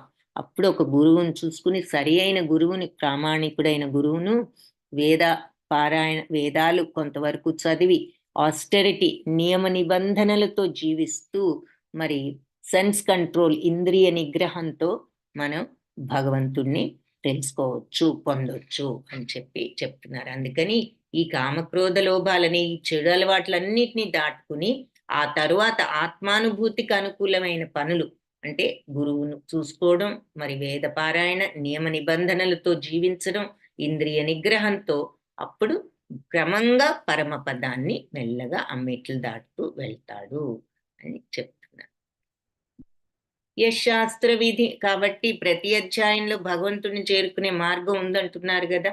ఇది అలాంటి శ్లోకాల్లో ఇదొకటి. ఎలాగో అంటే దుర్గుణాలను వదులుకో, తర్వాత నువ్వు సరి అయిన మార్గంలో ఉంటూ భగవంతుణ్ణి పొందు అని చెప్పారు. ఆ తర్వాత కామక్రోధ లోభం అనే వదులు, ఈ 3 నరక ద్వారాలు అని చెప్పారు. ఈ ఆసురీ గుణాలు ఉన్నప్పుడు ఇక ఏ జన్మకి నన్ను చేరలేరు, అదో గతి పాలవుతారు, నా దగ్గరికి రాలేరు అది చెప్పారు. సో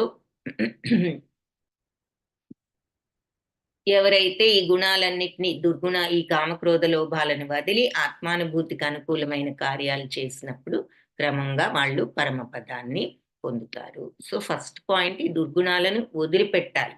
ఆ తర్వాత మనం ఒక గురువు, మనం ఆధ్యాత్మిక మార్గంలో వేదాలు చదువుకుంటూ నియమబద్ధంగా ఉంటూ, ఏ పని పడితే ఆ పని కాదు, ఒక నియమంతో జీవితాన్ని సాగిస్తూ, మరి ఆ రకంగా ఇంద్రియాలను కంట్రోల్ చేసుకోవాలంటే కొన్ని స్ట్రిక్ట్ రూల్స్ ఫాలో అవ్వాలి. ఏ కోరిక పడితే ఆ కోరిక, 10 సార్లు కాఫీ తాగాలని తాగేస్తూ ఉంటే ఇంకా మనకి ఏం కంట్రోల్ ఉంటుంది? సో ఆ కాఫీని కనీసం 10 సార్లు 6 సార్లు చేయాలి, 6 సార్లు 3 సార్లు, 3 సార్లు ఒక్కసారి, ఆ తర్వాత మానేయడానికి కూడా ప్రయత్నించవచ్చు. కాబట్టి every time we give up something that only increases our resolve. మన యొక్క పట్టుదలను, సాధనకు అది ఒక మెట్టు. ప్రతి అలవాటు మంచిది కానిది, ఆత్మానుభూతికి అనుకూలం కానిది వదిలినప్పుడల్లా మనకది ఒక మెట్టు ఎక్కినట్లు అవుతుంది.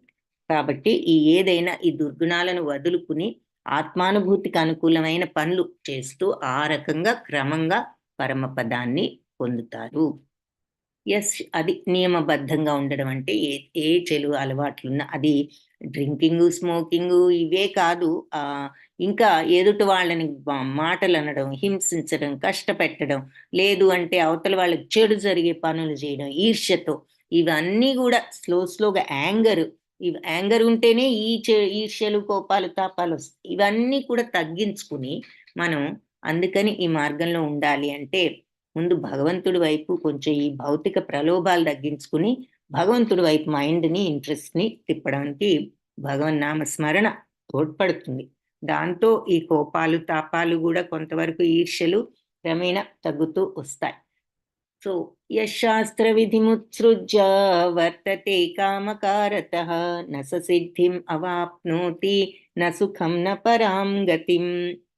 శాస్త్ర విధుల్ని విస్మరించి మరి ఉత్సృజ్య అంటే వదిలిపెట్టేసి, వర్తతే కామకారతః, వాళ్ళు ఇష్టం వచ్చినట్లు ప్రవర్తించేవాళ్ళు, వర్తతే అంటే ప్రవర్తించేవాళ్ళు, నససిద్ధిం అవాప్నోతి, సిద్ధత్వాన్ని అవాప్నోతి పొందలేరు. నా అవాప్నోతి అంటే పొందలేరు. అవాప్నోతి అంటే పొందడం, నా అవాప్నోతి అంటే పొందకపోవడం. సో సిద్ధత్వాన్ని పొందలేరు ఎవరు? శాస్త్ర విధులను వదిలిపెట్టేసి వాళ్ళ ఇష్టం వచ్చినట్లు ప్రవర్తించేవాళ్ళు. ఎందుకు? శాస్త్రాలన్నీ సరి అయిన మార్గంలో పనులు ఎలా చేయాలో చెప్పాయి. సరి అయిన మార్గంలో ఆ శాస్త్రాలు చెప్పినట్టుగా కాకుండా వాళ్ళు ఇష్టం వచ్చినట్లుగా ప్రవర్తించే వాళ్ళు సిద్ధత్వాన్ని పొందలేరు. నసుఖం, వాళ్ళకి సుఖం ఉండదు. నపరాంగతి, పరమగతి అంటే భగవత్ ప్రాప్తి కూడా ఉండదు. సో శాస్త్ర విధులను విస్మరించి వాళ్ళు ఇష్టం వచ్చినట్లు ప్రవర్తించే వాళ్ళు పరిపూర్ణతను గాని, ఆనందాన్ని గాని, పరమ గమ్యాన్ని గాని పొందలేరు.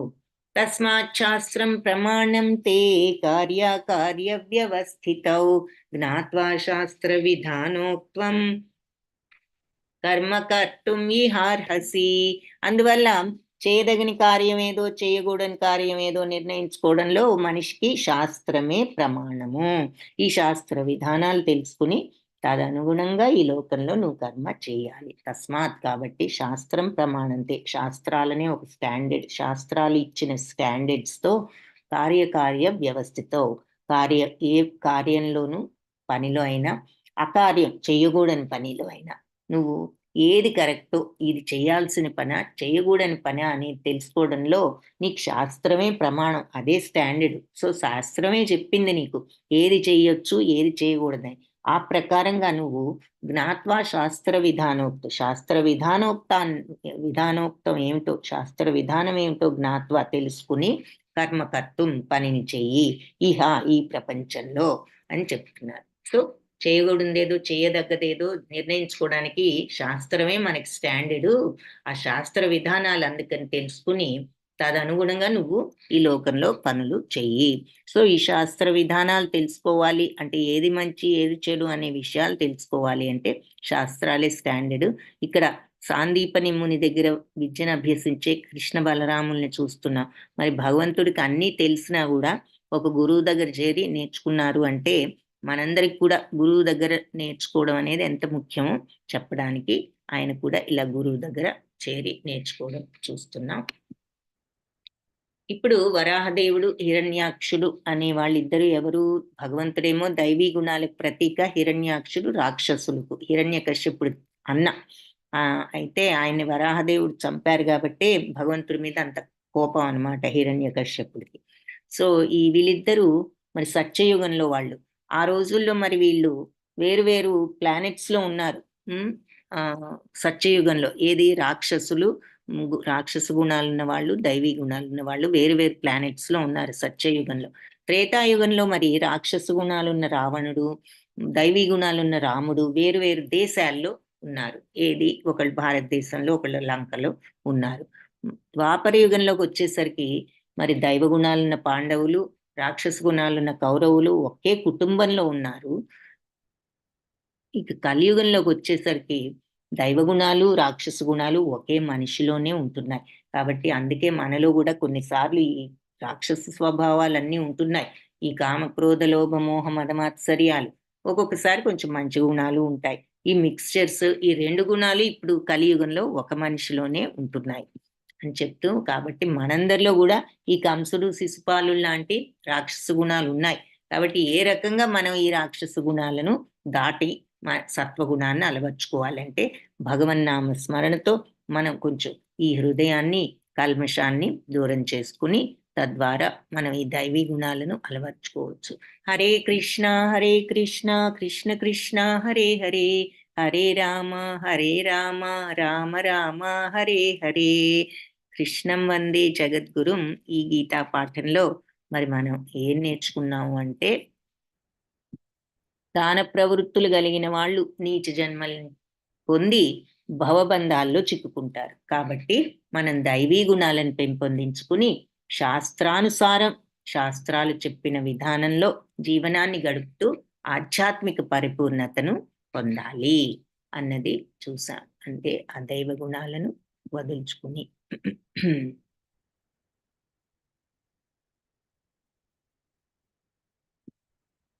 వాంఛాకల్పతరుభ్యశ్చ కృపా సింధుభ్య ఏవ చ పతితానాం పావనేభ్యో వైష్ణవేభ్యో నమో నమః.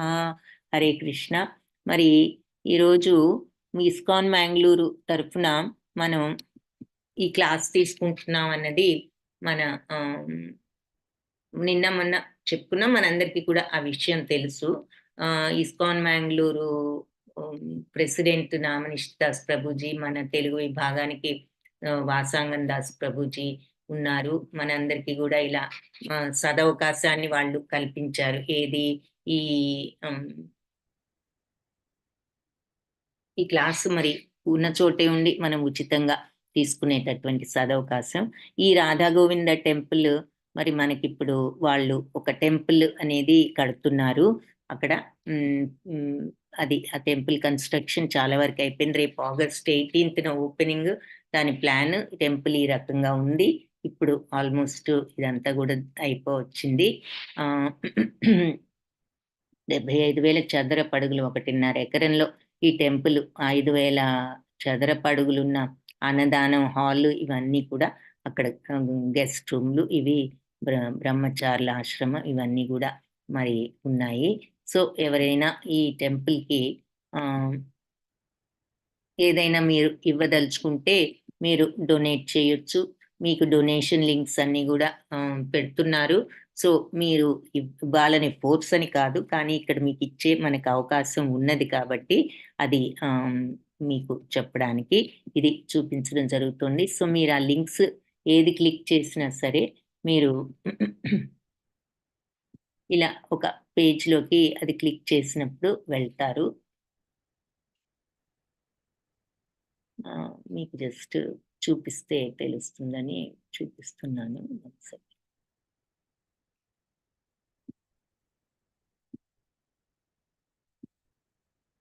సో ఈ లింక్ క్లిక్ చేశారంటే, ఫర్ ఎగ్జాంపుల్ ఈ మంత్లీ సేవ, మీరు ఇలాంటి పేజ్లోకి వెళ్తారు. ఇక్కడ మీరు ఎంత అమౌంట్ డొనేట్ చేయాలనుకుంటున్నారో మీరు పెట్టొచ్చు. అలాగే మీ పేరు, ఈమెయిల్, ఫోన్ నంబరు, అడ్రస్,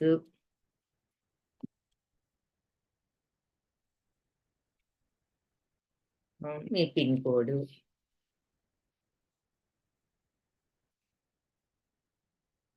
పెట్టేసి మీరు దేనికి ఇస్తున్నారు ఓకే అన్నదానం అని పెట్టొచ్చు. అప్పుడు మనం గనక పే 500 అన్నది క్లిక్ చేసామంటే నిత్య సేవ మనకి ఇలాంటి స్క్రీన్ ఓపెన్ అవుతుంది.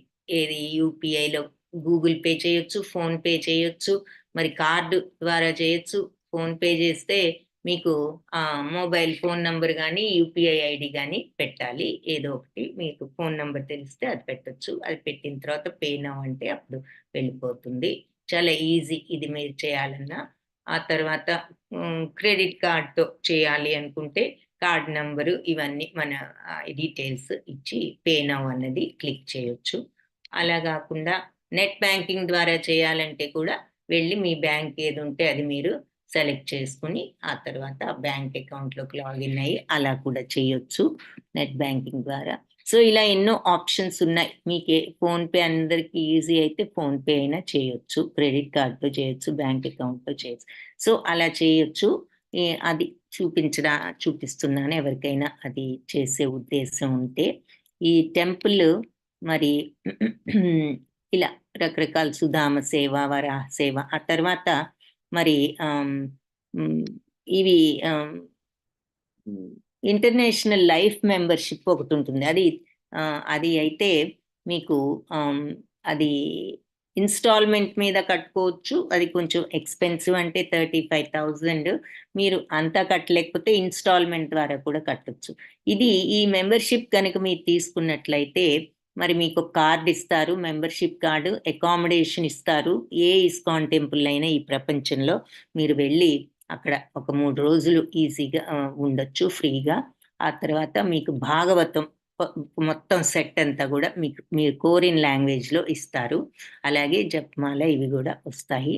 సో, మీ డొనేషన్ కూడా మీకు టాక్స్ రైట్ ఆఫ్ కూడా వస్తుంది. కాబట్టి ఈ ఇంటర్నేషనల్ మెంబర్‌షిప్ ఒకటి చాలా ఉపయోగకరమైనది. మనం ఎక్కడికెళ్ళినా గూడా ఆహ్, ప్రపంచంలో ఆ కార్డ్ చూపించామంటే ఎక్కడైనా ఉండొచ్చు. ఇస్కాన్ టెంపుల్స్‌లో ఉచితంగా. సో, అది ఒకటి. హ్మ్. ముఖ్యమైనటువంటి పాయింట్. తర్వాత మనం 500 ఎంతివ్వాలంటే అంత. ఇందులో ఫోర్స్ ఏమీ లేదు. మీరివ్వగలిగింది ఏదైనా ఉంటే ఈ టెంపుల్‌కి ఇవ్వచ్చు. హ్మ్.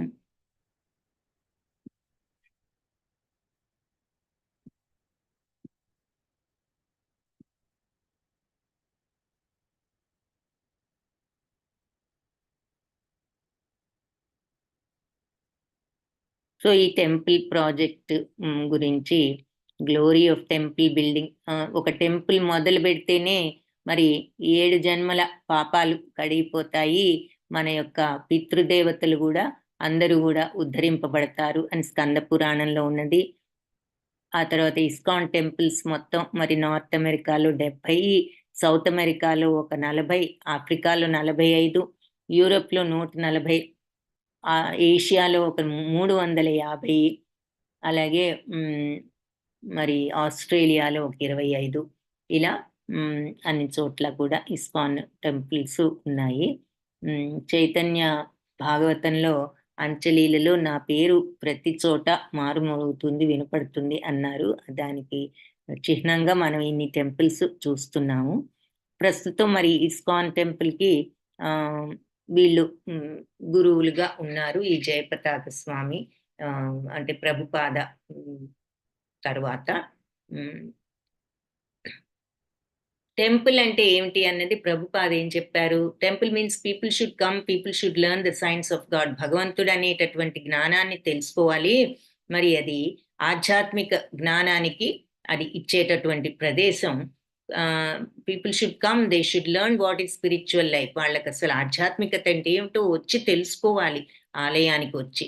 ఏమిటి భగవంతుడు ఏమిటన్నది తెలుసుకోవాలి. భగవంతుడితో ఉన్న నా కనెక్షన్ ఏమిటనేది తెలుసుకోవాలి. అదే ఒక ఆలయం.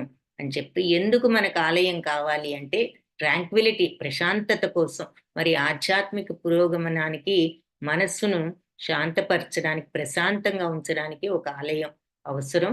అలాగే మనం ఈ టెంపుల్ ఈజ్ స్పిరిచువల్ యూనివర్సిటీ, ఆధ్యాత్మిక విశ్వవిద్యాలయం. ఎందుకు? ఈ దివ్య జ్ఞానాన్ని మనకు అందించేటటువంటి ప్రదేశమే ఈ టెంపుల్. మరి ఈ టెంపుల్ కి మనం డైరెక్ట్ గా వెళ్ళకపోయినా ఈ జ్ఞానాన్ని మనకి జూమ్ ద్వారా ఇప్పుడు ఈ టెంపుల్ వాళ్ళు అందిస్తున్నారు. కాబట్టి ఆ టెంపులే లేకపోతే మనకి అవకాశమే వచ్చేది కాదు. కాబట్టి టెంపుల్ అనేది ఈ జ్ఞానాన్ని ఇచ్చే ప్రదేశం. మెడికేషన్, మనకి మామూలు హాస్పిటల్కి జబ్బులు నయం చేసుకోవడానికి ఎలా వెళ్తామో, మనం మనస్సులో ఉన్న జబ్బుల్ని నయం చేసుకోవాలంటే ఈ ఆలయాలు మనకి హాస్పిటల్స్ లాంటివి. అలాగే ప్యూరిఫికేషన్, మరి ఇప్పుడు దాకా చూసాం స్వచ్ఛత, శౌచ్యము అని చెప్పి మనస్సును కల్మషం లేకుండా ఉంచుకోవాలని. ఆ స్వచ్ఛత రావాలి అంటే మనకి టెంపుల్ మన చెడు అలవాట్లను పారద్రోలి మన మనస్సులో మార్పు, హృదయంలో మార్పును కలిగించే అవకాశాన్ని కలిగిస్తుంది. ప్రేమ, మరి ఆ ప్రేమను, అందరి పట్ల ఆ దయాభావాన్ని, కరుణను, ప్రేమను కలిగిస్తుంది టెంపుల్. మరి అలాగే engagement, temple provides opportunities to engage our skills and abilities in the service of God. మనకున్న ఉన్నటువంటి శక్తులు కానీ మన టాలెంట్స్ కానీ భగవంతుడి కోసం వినియోగించే అవకాశాన్ని ఈ టెంపుల్ మనకి కలిగిస్తుంది. ఎవరైతే ఏ టెంపుల్, ఒక ఆలయాన్ని నిర్మిస్తారో లేదా నిర్మించటానికి సహకరిస్తారో వాళ్ళు 8 తరాల పాటు వాళ్ళ తండ్రులు, తాతలు, ముత్తాతలు అందరూ, పితృదేవతలందరూ కూడా మరి నరకం నుంచి బయటపడేంత పుణ్యం వస్తుందని వామన పురాణంలో ఉన్నదట. మరి అలాగే installing the deity of the Lord, one becomes king of the entire earth. By building a temple for the Lord, one becomes ruler of the 3 worlds. ఒక మూర్తిని ప్రతిష్ఠిస్తే ఈ భూమండలానికే రాజు అవ్వచ్చు. ఒక ఆలయాన్ని నిర్మిస్తే మరి 3 లోకాలను కూడా పాలించవచ్చు. By worshipping and serving the deity one goes to the planet of Lord Brahma. అదే ఆలయంలో ఉన్న మూర్తిని రోజు ఆరాధిస్తూ పూజలు చేసినప్పుడు బ్రహ్మలోకానికి వెళ్తారు. ఈ పై 3 కూడా చేసినప్పుడు ఇక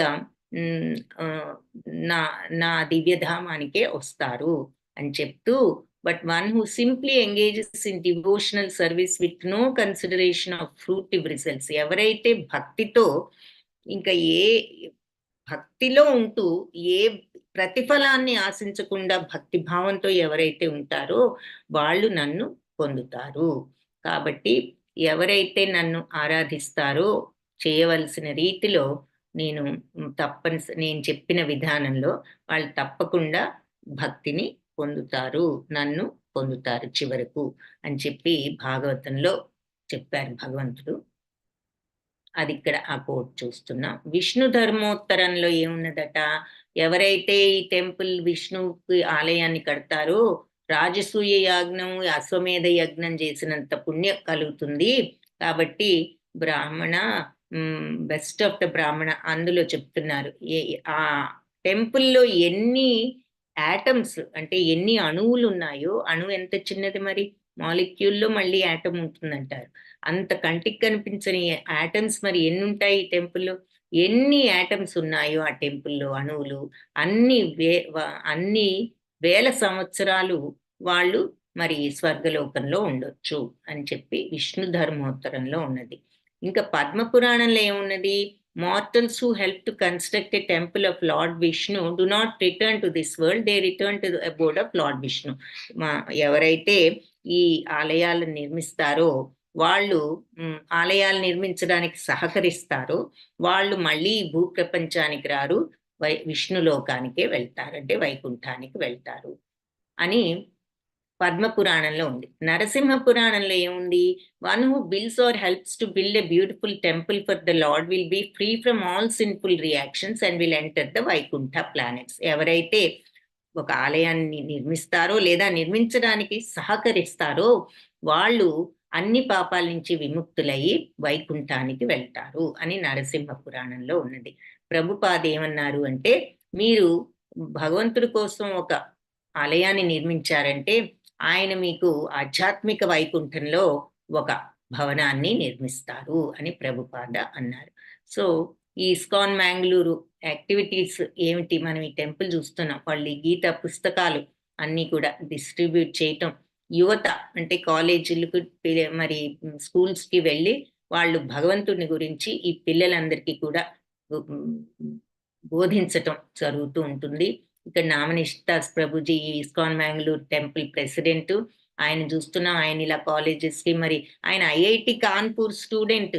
మరి ఆయన ఐఐటిలో అంత కష్టపడి ఆయన సీట్ తెచ్చుకుని చదివి ఆయన ఆధ్యాత్మిక మార్గంలోకి వచ్చి అందరికీ కూడా భగవంతుని గురించి బోధించాలి అనే ఈ మార్గంలో ఆయన ఉన్నారు. ఈ టెంపుల్ ప్రెసిడెంట్ గా ఆయన ఈ కాలేజీలు యూనివర్సిటీలు అన్ని కూడా విజిట్ చేస్తూ ఇలా పిల్లలందరికీ కూడా భగవంతుని గురించిన జ్ఞానాన్ని బోధిస్తున్నారు.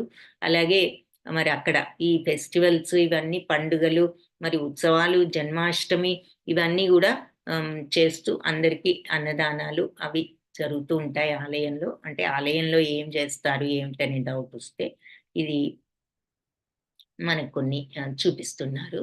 ఆలయ శంకుస్థాపన ఇప్పుడు ఇదంతా కూడా అయిపోయింది. ఆల్మోస్ట్ లాస్ట్ స్టేజ్ లో ఉంది. కొన్ని ఇంకా అవ్వాల్సిన పనులున్నాయి. దానికి ఎవరైనా ఏదైనా సహకరించగలిగితే మీకు చాట్ బాక్స్ లో పోస్ట్ చేశారు. సో దయచేసి ఆ లింక్స్ చూసి మీరు ఎంత ఇవ్వగలిగితే అంత ఇవ్వగలిగితే మీకు ఫోర్స్ ఏమీ లేదు. మీరు చేయగలిగిన సహాయం చేసే అవకాశం ఉన్నదని తెలియజేయడానికి చెప్పడం జరుగుతుంది. సో ఇది నిత్య గౌరనితాయి అంటే చైతన్య మహాప్రభు విగ్రహాలు, ఆలయ మెయిన్ విగ్రహాలు, ప్రభుపాద విగ్రహం, ఆ తర్వాత మరి దీటి వాళ్ళ అక్కడ దుస్తులు అవి అన్ని భద్రపరిచే రూము, మరి ద్వారాలు, భగవంతుడి శయన గృహం, పల్లకీ సేవ, పూజ గది, మరి పూజ సామాను, కిచెన్, మరి అంటే భగవంతుడికి ప్రసాదం చేసే కిచెన్, ఆ తర్వాత పెయింటింగ్స్, టెంపుల్లో ఈ పెయింటింగ్స్ అన్నీ కూడా పెడుతున్నారు. మరి టెంపుల్కి మార్బుల్ అంత వేయించడం, పాదసేవనం అంటే మార్బుల్ మెట్లు, వీటన్నిటికీ ఎవరైనా ఏదైనా ఇవ్వగలిగినప్పుడు గెస్ట్ రూమ్స్ కానీ బ్రహ్మచారి ఆశ్రమం ఇవన్నీ కూడా, గోవింద రెస్టారెంట్ ఉన్నది, కళ్యాణి సేవ అంటే కొలను ఒకటి ఉన్నది, గోపురం, ఇవన్నీ మీకు పోస్ట్ చేస్తారు. మరి ఇందాక నేను చూపించాను ఏ రకంగా క్లిక్ చేస్తే ఏ రకంగా ఫిలప్ చేయొచ్చని. సో ఇవన్నీ కూడా మీరు అక్కడ చేసే అవకాశం ఉన్నది. స్తంభాలు ఎన్నో ఉన్నాయి. సో దేనికైనా మనం అన్నదానం హాల్, ఇక్కడ అన్నదానం, అలాగే స్టీమ్ కిచెన్ అన్ని చక్కగా ఆవిరి మీద హెల్తీగా చేసి అన్నదానం, నిత్య అన్నదాన సేవ, పబ్లిక్ అన్నదాన సేవ, జనరేటర్స్ ఇలా ఎన్నో ఉంటాయి కదా. మరి టెంపుల్ అంటే పబ్లిక్ వాటర్ కోసం చెప్పుల్ స్టాండ్స్ వీటన్నిటికీ అవుతుంది. కాబట్టి ఎవరైనా మీరు ఇవ్వదలుచుకున్న వాళ్ళు ఇవ్వచ్చు. ఓకే, సో ఇప్పుడు మనం స్క్రీన్ కనిపించడం లేదా? నేను ఇది షేర్ చేశాను అనుకున్నాను, సారీ.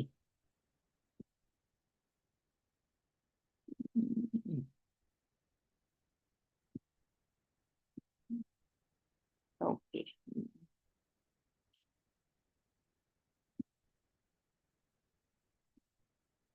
ఓకే, సో ఇది ఈ టెంపుల్, సారీ నేను చూసుకోలేదు. ఇది నార్త్ అమెరికాలో 70, సౌత్ అమెరికాలో 40, ఆఫ్రికాలో 45, యూరోప్లో 22, అలాగే ఏషియాలో 350, ఆస్ట్రేలియాలో 25 టెంపుల్స్. ఈ జయ పతాక స్వామి వాళ్ళు ఇప్పుడు జీబీసీ గవర్నింగ్ బాడీ కౌన్సిల్ అన్నమాట, ఇస్కాన్కి వాళ్ళు ఇప్పుడు అధిపతులుగా ఉన్నారు. ప్రభుపాద తర్వాత ప్రభుపాద మరి టెంపుల్ అంటే అందరూ వచ్చి అందరూ ఈ ఆధ్యాత్మిక గురించి నేర్చుకునే ప్రదేశం అని చెప్పారు. ఎందుకు టెంపుల్ అవసరం అంటే ప్రశాంతత కోసం, ఆధ్యాత్మిక జ్ఞానం కోసం, మనకిది హాస్పిటల్ లాంటిదని చెప్పారు. ఆ తర్వాత మనస్సును శుద్ధి చేసేది, ప్రేమ అనేది కలిగించేది, భక్తి ప్రేమలను మరి టెంపుల్ యొక్క యాక్టివిటీస్ లో మన యొక్క సర్వీసుల్ని ఇవ్వటానికి అవకాశం ఇచ్చే ప్రదేశం. అలాగే వామన పురాణంలో ఎవరైతే ఈ టెంపుల్ ని కడతారో, టెంపుల్ నిర్మాణానికి సహకరిస్తారో వాళ్ళు 8 జనరేషన్స్, 8 తరాల వాళ్ళు పితృదేవతలందరూ కూడా కాపాడబడతారు ఉన్నత లోకాలకు అని చెప్పారు. అలాగే భాగవతంలో కూడా మరి ఎవరైతే ఇలా భక్తితో ఈ ఆరాధిస్తారో ఆ గుళ్ళో విగ్రహాన్ని పూజలు అవి చేసి వాళ్ళు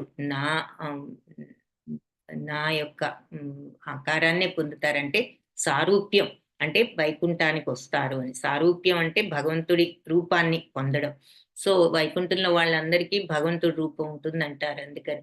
అలాగే ద డీటీ అలాగే మరి ఒక విగ్రహాన్ని ప్రతిష్ఠిస్తే ఈ భూలోకానికే అధిపతి అవ్వచ్చు. అలాగే ఒక building A temple for the lord, ఒక ఆలయాన్ని నిర్మిస్తే ముల్లోకాలకి కూడా పరిపాలించే అంత శక్తి వస్తుంది. అలాగే మరి ఈ 3 పనులు బై వర్షిప్పింగ్ రోజు ఈ విగ్రహారాధన చేస్తే బ్రహ్మలోకానికి వెళ్తారు. పై 3 కూడా చేసిన వాళ్ళు నా సారూప్యాన్ని పొందుతారు.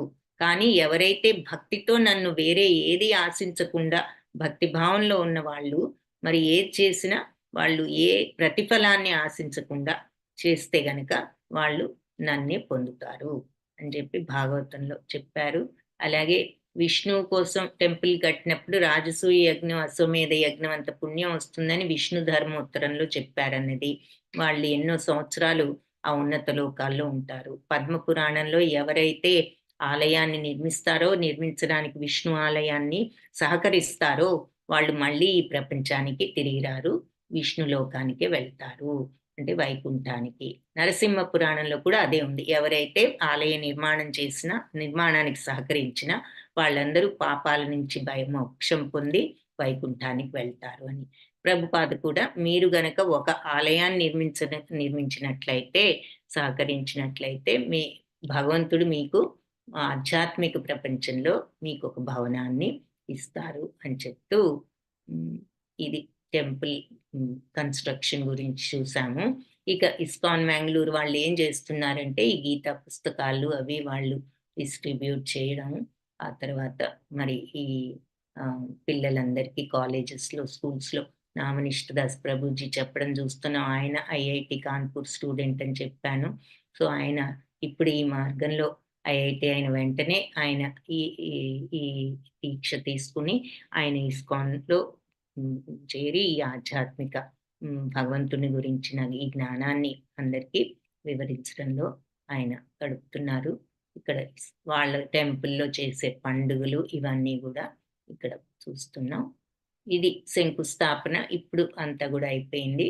ఇప్పుడు ఈ రాధా గోవింద విగ్రహాలకు కానీ గుడిలో విగ్రహాలు, మరి చైతన్య మహాప్రభు విగ్రహాలు, ప్రభుపాద విగ్రహం, ఇవన్నీ భగవంతుడి వాళ్ళ నగలు, ఆ తర్వాత దుస్తులు, ఆ రూము, ఆ తర్వాత మరి గర్భగుడి ఆలయ ద్వారాలు, శయన రూము అంటే డీటీస్ని శయన సేవకు, పల్లకి సేవకు, పూజా రూము, మళ్ళీ ప్రసాదాలు భగవంతుడికి ప్రసాదం చేసే కిచెను, పెయింటింగ్స్, ఇవన్నీ చాలా చాలా వరకు మరి మార్బుల్, టెంపుల్ మార్బుల్, పాదసేవనం అంటే మెట్లు, మరి గెస్ట్ రూమ్స్, ఇవన్నీ బ్రహ్మచారుల ఆశ్రమం, రెస్టారెంట్, కళ్యాణి సేవ, కొలను గోపురం సేవ, మరి ఇవన్నీ కూడా మనకి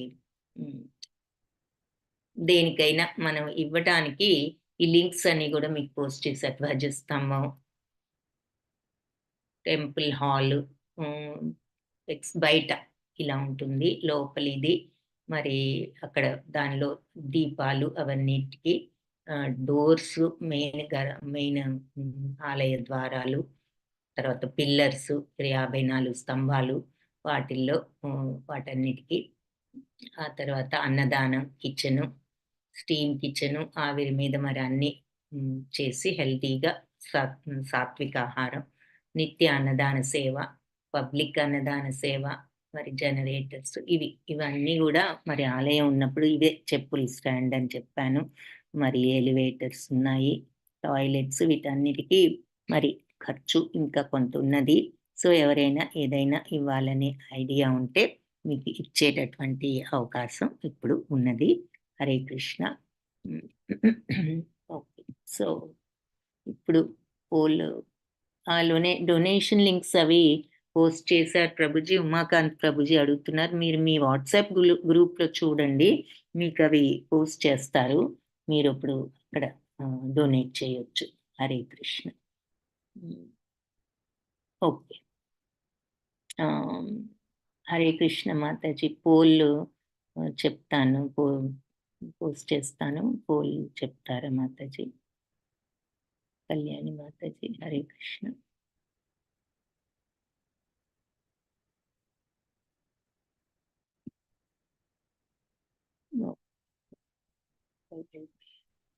సిక్స్టీన్త్ చాప్టర్ పోల్ ఆన్ చేస్తాను, చూడండి. Okay, questions. సంపదం అనే పదానికి అర్థం ఏమిటి అంటే, ఏ కంప్లీట్ పూర్తయింది, సమిష్టి కృషి, అధిక సంపద, గుణ సంపద. రెండవ ప్రశ్న, వర్ణాశ్రమ ధర్మం అంటే ఏమిటి? పుట్టుక ఆధారంగా సమాజాన్ని విభజించడం. బి, ఆధ్యాత్మిక జీవితంలో పురోగతి సాధించడం మరియు సమాజ శాంతి మరియు శ్రేయస్సులతో కూడిన స్థితిలో ఉండడం. సి, వినయంగా మారడానికి. డి, అనేక మతపరమైన ఆరాధనలకు నాంది పలకడానికి. మూడో ప్రశ్న, ప్రపంచ సృష్టి గురించి రాక్షసులకు ఏ వివరణ ఉంది? ఏ, భౌతిక జగత్తు అవకాశం, క్రియ మరియు ప్రతిక్రియ వల్ల యాదృచ్ఛికంగా పుడుతుంది. బి, భౌతిక జగత్తు ఈ అభివ్యక్తికి మూలం కావడం తప్ప వేరే కారణం లేదు. సి, వారు భగవంతుడిని ప్రపంచ సృష్టికర్తగా అంగీకరించరు, కానీ ప్రతి ఒక్కరికి వారి స్వంత సృష్టి సిద్ధాంతం ఉన్నది. డి, పైన ఉన్నవన్నీ. 4, అసుర ప్రకృతి గల వారి జీవిత అంతిమ లక్ష్యం ఏమిటి? ఏ, మానవత్వానికి సేవ. బి, ప్రభువుని సేవించడం. సి, ఇంద్రియానుభవ జీవితం. డి, వ్యక్తిత్వం లేని సేవ. 5, అసుర ప్రకృతి గల మానవునికి ఉత్తమ ఉదాహరణ ఎవరు? ప్రలంబాసురుడు, భూమాసురుడు, రావణుడు, బకాసురుడు. 6, డాష్ కారణంగా భగవంతుని యొక్క అత్యున్నత వ్యక్తిత్వం గురించి రాక్షసులు అసూయపడతారు? ఏ, అహంకారం, బలం, గర్వం, మోహం మరియు కోపం. బి, వినయం, నిజాయితీ, విధేయత.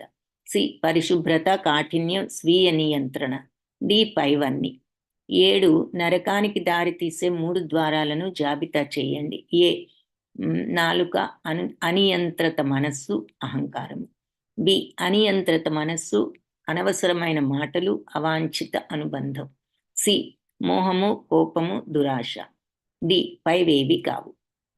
8th క్వశ్చన్, శాస్త్రముల విధుల నిబంధనలను తెలిసి ఉల్లంఘించిన వ్యక్తి డాష్లో పనిచేస్తాడు. ఏ, మంచితనం. బి, కామం. సి, ఆనందం. డి, అసంబద్ధమైన జ్ఞానము. సో ఆన్సర్స్ పెట్టడం స్టార్ట్ చేయండి. ఈరోజు శ్లోకం ఏమిటి అంటే,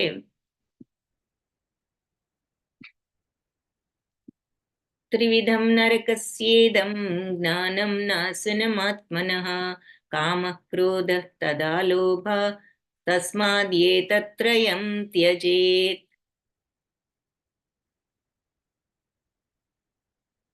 ఓకే, సో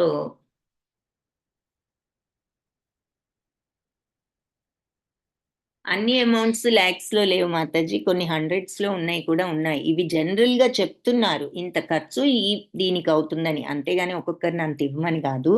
మీరు ఆ ముందు సుధామ సేవ ఇవన్నీ మీకు ఎన్నో రకరకాలు ఉన్నాయి అందులో. మీరు అది చూసినట్లయితే మీకు తెలుస్తుంది అన్ని కూడా అందులో అవన్నీ ఉన్నాయి. ఫర్ ఎగ్జాంపుల్ ఇక్కడ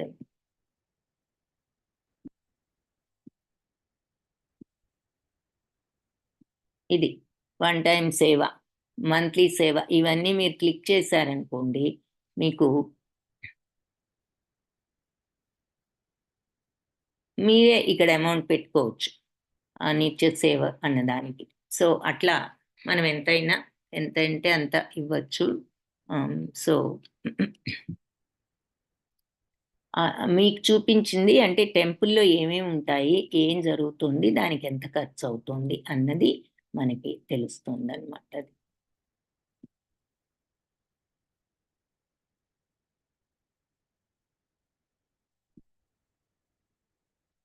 హరే కృష్ణ మాతాజీ. కళ్యాణి మాతాజీ. హరే కృష్ణ. వాట్ యు ఏమిటి మాతాజీ? హరే కృష్ణ మాతాజీ. ఓకే, సో ఇక్కడ త్రివిధం నరకస్యేదం ద్వారం నాశనమాత్మనః కామః క్రోధస్తథా లోభ తస్మాదేతత్రయం త్యజేత్. 3 రకాల నరక ద్వారాలు మా ఆత్మనాశనానికి, ఆత్మ వినాశనానికి కారణమయ్యే 3 రకాల నరక ద్వారాలు ఉన్నాయి: కామం, క్రోధం మరియు లోభం. కాబట్టి ఈ మూడింటిని కూడా వదిలిపెట్టాలి అని చెప్పేసి ఈ శ్లోకానికి అర్థం. ఇంపార్టెంట్ శ్లోక. సో ఈరోజు ఆల్రెడీ చాలా టైం అయింది. దీన్ని నేను పోస్ట్ చేస్తాను, మీరు అందరూ ప్రాక్టీస్ చేయండి. హరే కృష్ణ. ఓకే.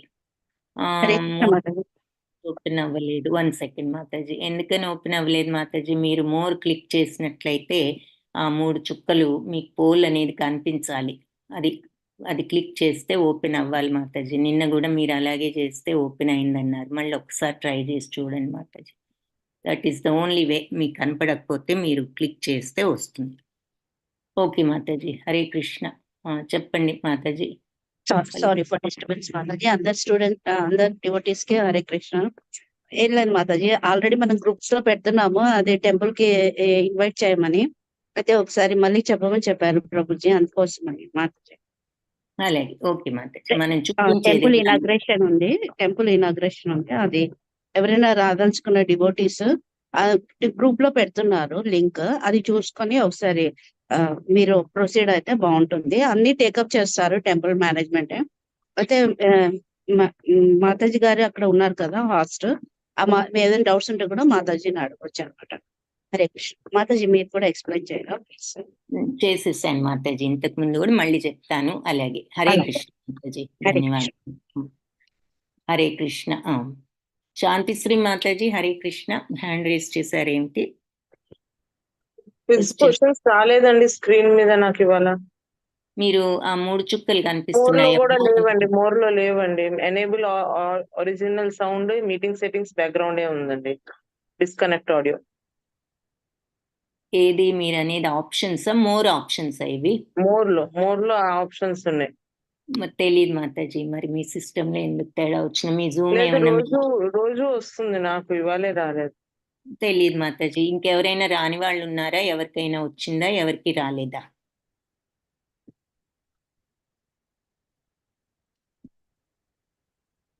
ఇప్పుడు వచ్చింది మాతాజీ. సో యా, ప్రమీల రాణి మాతాజీ హరే కృష్ణ. నాకు కూడా రాలేదు మాతాజీ పోల్ క్వశ్చన్స్. దానికి మరి నాకు తెలిసిన రెమెడీ అదొక్కటే మాతాజీ. మీరు మోర్లోకి వెళ్ళి ఆ 3 చుక్కలు ఉంటాయి మోర్ పైన, దాన్ని క్లిక్ చేస్తే మీకు పోల్ అనేది రావాలి ఆప్షన్. దాని మీద క్లిక్ చేస్తే పోల్ వస్తుంది. మరి శాంతి మాతాజీ కూడా ఇంతకు ముందు రాలేదన్నారు, ఇప్పుడు వచ్చిందన్నారు. మరి ఏం జరిగిందో మధ్యలో నాకైతే తెలీదు. మరి సో చూడండి, ఏదో ఎక్కడో విండోస్లో మీకు అది కనిపించట్లేదేమో. మీ విండోస్ ఎక్కువ ఉంటే క్లోజ్ చేసుకోండి, ఫోన్లో ఎక్కువ విండోస్ ఓపెన్ అయి ఉంటే.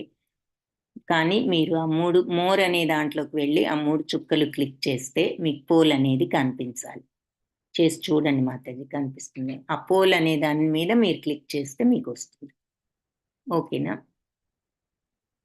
మీకు ఏ రోజు రాలేదా? ఈ రోజు రాలేదా? ప్రమీల మాతాజీ ఇంతకు ముందు వచ్చిందా? ఎప్పుడు మీకు అసలు పోల్ రాలేదా? Hare Krishna Mataji.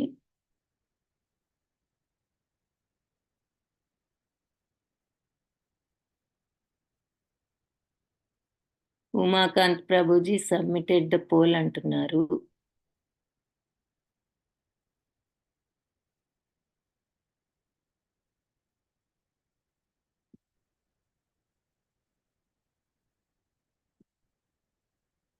Okay. So 40% pole submit చేశారు.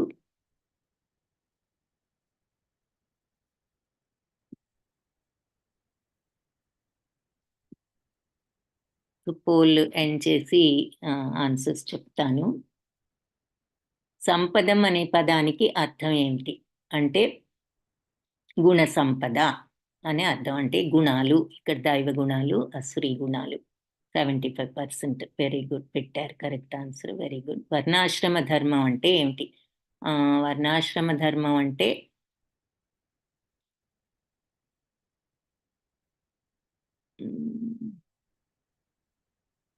ఆధ్యాత్మిక జీవితంలో పురోగతి సాధించడం మరియు సమాజ శాంతి శ్రేయస్సులతో కూడిన స్థితిలో ఉండటం 63% కరెక్ట్గా పెట్టారు. Okay, very good. ప్రపంచ సృష్టి గురించి రాక్షసులకు ఏ వివరణ ఉన్నది? పైవన్నీ అన్నది కరెక్ట్ ఆన్సర్. ఎందుకు? వాళ్ళు భౌతిక జగత్తు అవకాశం యాదృచ్ఛికంగా పుడుతుంది.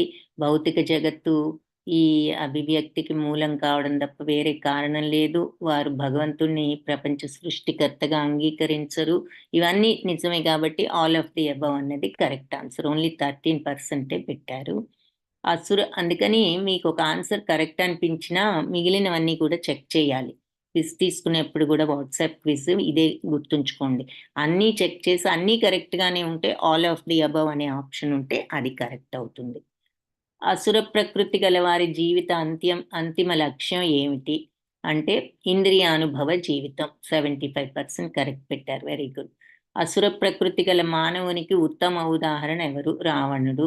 88% కరెక్ట్. 6th క్వశ్చన్, డాష్ కారణంగా భగవంతుడి యొక్క అత్యున్నత వ్యక్తిత్వం గురించి రాక్షసులు అసూయపడతారు. పైవన్నీ ఓకే. నరకానికి దారి తీసే 3 ద్వారాలను జాబితా చేయండి. కామము, క్రోధము, మోహము, దురాశ. ఇది కరెక్ట్ ఆన్సర్. 63% పెట్టారు. శాస్త్ర విధుల నిబంధనలను తెలిసి ఉల్లంఘించిన వ్యక్తి డాష్లో పనిచేస్తాడు. కామం కరెక్ట్ ఆన్సర్. ప్లస్ ఓన్లీ 13% పెట్టారు. మంచితనం ఎలా అవుతుంది? శాస్త్ర విధులను ఉల్లంఘిస్తే ఇంకా తప్పు మార్గంలో ఉన్నట్లు. సో అది 25% రాంగ్ ఆన్సర్ అక్కడ పెట్టారు. అసంబద్ధమైన జ్ఞానం అన్నారు. బట్ మెయిన్గా జ్ఞానం అసంబద్ధం కంటే అసలు ముందు కోరిక. మన జ్ఞానం దాకా కూడా అక్కర్లేదు. ఈ కోరిక వల్లే మరి ఈ ఉల్లంఘించడం జరుగుతుంది. తెలుసు కూడా మరి తప్పులు చేయడం ఎందుకు అని అర్జునుడు అడిగినప్పుడు ఏం చెప్పారు? కామం వల్లే అని చెప్పారు కదా. సో అది okay, very good. Hare Krishna అందరికీ. రేపు 17th చాప్టర్ ఆన్సర్స్ డిస్ప్లే అవటానికి మరి రిజల్ట్స్ షేర్ చేశాను ప్రభుజీ, మీకు అది తెలియాలి. మరి ఎందుకు అవడం లేదో నాకు తెలీదు. రిజల్ట్స్ అయితే షేర్ అయ్యాయి. హరే కృష్ణ. ప్రమీల మాతాజీ చెప్పండి, అన్మ్యూట్ చేసుకోండి మాతాజీ. లేదు మేడం, అది రైజ్ హ్యాండ్ చేశాను కదా, అది డౌన్ చేద్దాం అనుకున్నాను, మళ్ళీ అలా వచ్చి. Okay, Hare Krishna Mataji. Okay, so రేపు 17th చాప్టరు. ఈరోజు దైవాసురు, రేపు శ్రద్ధాత్రేయ విభాగ యోగం. అన్ని పనులు, భోజనం ఎలా చేయాలి, యజ్ఞం ఎలా చేయాలి, దానం ఎలా చేయాలి, ఇవన్నీ కూడా మనం బిహేవియర్ ఎలా ఉండాలి అవన్నీ కూడా రేపు చాప్టర్లో చూస్తాము. So very important chapter. ఆ రకంగా రోజువారీ మనకు అవసరమైనవి. Okay, Umakant Prabhuji results కనిపిస్తున్నాయంటున్నారు. శ్రీకృష్ణ ప్రసాద్ ప్రభుజీ కనిపించడం లేదంటున్నారు. కనిపించకపోయినా, పోల్ రాకపోయినా మీ సెట్టింగ్లోనే ఏదో డిఫరెన్స్ ఉంటుంది. సో అందుకని అది మీరే చూసుకుని కొంచెం ట్రై చేయండి. నేను చెప్పగలిగింది ఏమిటి అంటే, ఆ మోర్లో యూజువల్గా మోర్ దగ్గర 3 చుక్కల్లో ఉండాలి మీకు. అది లేదు అంటే మరి మీ సెట్టింగ్స్ ఏంటో మరి కరెక్ట్గా నాకు తెలీదు. మీకు అది కనిపించాలి. హరే కృష్ణ. విజయలక్ష్మి మాతాజీ చెప్పండి, హ్యాండ్ రైజ్ చేశారు. Hare Krishna Mataji, by mistake hand raise చేశారా? మేడం ఇప్పుడే అన్మ్యూట్ అయింది. నమస్తే మ్యామ్. ఇప్పుడు హరే మాకు క్విజ్ రెండే వచ్చే ఆప్షన్స్. క్విజ్ పోల్ రాలేదు. వచ్చి మేము ఓపెన్ చేసే లోపల క్లోజ్ అయిపోయింది క్విజ్ కాంపిటీషన్. అంటే నేను క్లోజ్ పార్టిసిపేట్ చేసి అవ్వలేకపోతున్నాం. 1 minute లో మాకు ఓపెన్ అయిన వెంటనే మీరు క్లోజ్ చేశారు మ్యామ్. అంటే మరి ఆల్రెడీ అందుకే 7:40 పార్టిసిపేట్ చేయలేకపోయాం. మీకు మరి ముందు ఓపెన్ అవ్వలేదు. నిన్న అలాగే మిస్ అవ్వలేదు మేడం. మీరు రెండే ఆప్షన్స్ వచ్చాయి. ఈ పోల్ తర్వాత ఎలా వచ్చింది? దాని దగ్గర మీరు మళ్ళీ చేసిన తర్వాత వచ్చింది. జస్ట్ ఇంకా క్లోజ్ మీరు 1 minute లో క్లోజ్ చేసే ముందు వచ్చింది. మేము ఇంకా అటెండ్ అయ్యేలోపు క్లోజ్ అయిపోయింది. అదే మాతాజీ, మరి అందుకే నాకు మీకు పెట్టాము. ఎందుకు డిస్ప్లే ఎందుకు అవ్వలేదో తెలియలేదు. ఎన్నిసార్లు 2 మళ్ళీ క్లోజెస్ మళ్ళీ మోర్ కొట్టినా లాస్ట్ 2 వస్తున్నాయి. ఫస్ట్ పోల్ క్విజ్ అనేది ఓపెన్ అవ్వలే. మరి ఎందుకు అనేది నాకు, అందుకే నేను క్వశ్చన్ లో అదే పెట్టాను. పర్వాలేదు, డోంట్ వరీ. మీకు ఆన్సర్స్ తెలియడమే అంటే ముఖ్యం. మాకు అదే మ్యామ్. కానీ రోజు మీకు ఇలా అవుతుంది కదా మీ దృష్టిలో పెడదాం అని చెప్పాను. మీరు ఈ రోజు నిన్న మనం కొంచెం తక్కువ సేపు ఇచ్చాము. రోజు ఐ థింక్ ఎక్కువసేపు ఉంటుంది మనం అవును శ్లోకం. అవును ఇప్పుడు మరి అవును మనకి ఈ రోజు ఆల్రెడీ ఆల్రెడీ మరి దాదాపు 2 hours అవుతుంది. సో వీ హ్యావ్ టు అవును క్లోజ్. అందుకని కొంచెం తొందరగా క్లోజ్ చేయాలనిపించింది. బట్ ఎందుకు ఇలా మీకు ముందు కనిపించలేదో తర్వాత కనిపిస్తుందో అది నాకు మరి నాకు అది అంతకంటే నాకు ఐడియా లేదు మాతాజీ. ఇది మరి ప్రతి ఫోన్ లో ఓకే సెట్టింగ్స్ ఏమైనా డిఫరెన్స్ ఉంటుందేమో, ఇక అది నేను చెప్పలేను. జనరల్ గా మరి ఆ మోర్ దగ్గర డాట్స్ క్లిక్ చేసినప్పుడు ఆ ఆప్షన్ ఉండాలి మరి పోల్స్ అనేది. అని అంతవరకు 3 తెలుసు వస్తాయి నాకు. ఎప్పుడును. ఇవాళ ఉమ్. 2-3 సార్లు ట్రై చేసినా మాకు 2 వచ్చాయి. మీరు ఫస్ట్ ఒక్కొక్కసారి పోల్ మరి క్విజ్ రాలేదు. మరి ఎందుకు అలా అయిందో ఇక నాకు కరెక్ట్ ఇలా గా జస్ట్ మిస్ తెలియదు. అవుతున్నాం కదా అని అంతకన్నా మీ దృష్టిలో పెడదాం అని తెలుసు. అలాగే లాస్ట్ లో అయ్యింది మరోసారి ట్రై చేస్తే ఈ లోపల క్లోజ్ అయిపోయింది. ఓకే పర్వాలేదు మ్యామ్. Mataji, don't worry. రేపు ఆన్సర్ చేద్దరు కానీ ఈ ఓకే రోజు మ్యామ్. మరి మనకు ఆల్రెడీ చాలా కాలాతీతమైంది కదా. సో అందుకని ఇంకా మనం క్లాస్ క్లోజ్ చేసి రేపు 17th చాప్టర్ అందరూ చూద్దాం. ఇది పోస్ట్ చేస్తాను, అందరూ ప్రాక్టీస్ చేయండి ఈ శ్లోకాన్ని. హరే కృష్ణ. మరి ధన్యవాదాలు క్లాస్కి వచ్చినందుకు అందరికీ.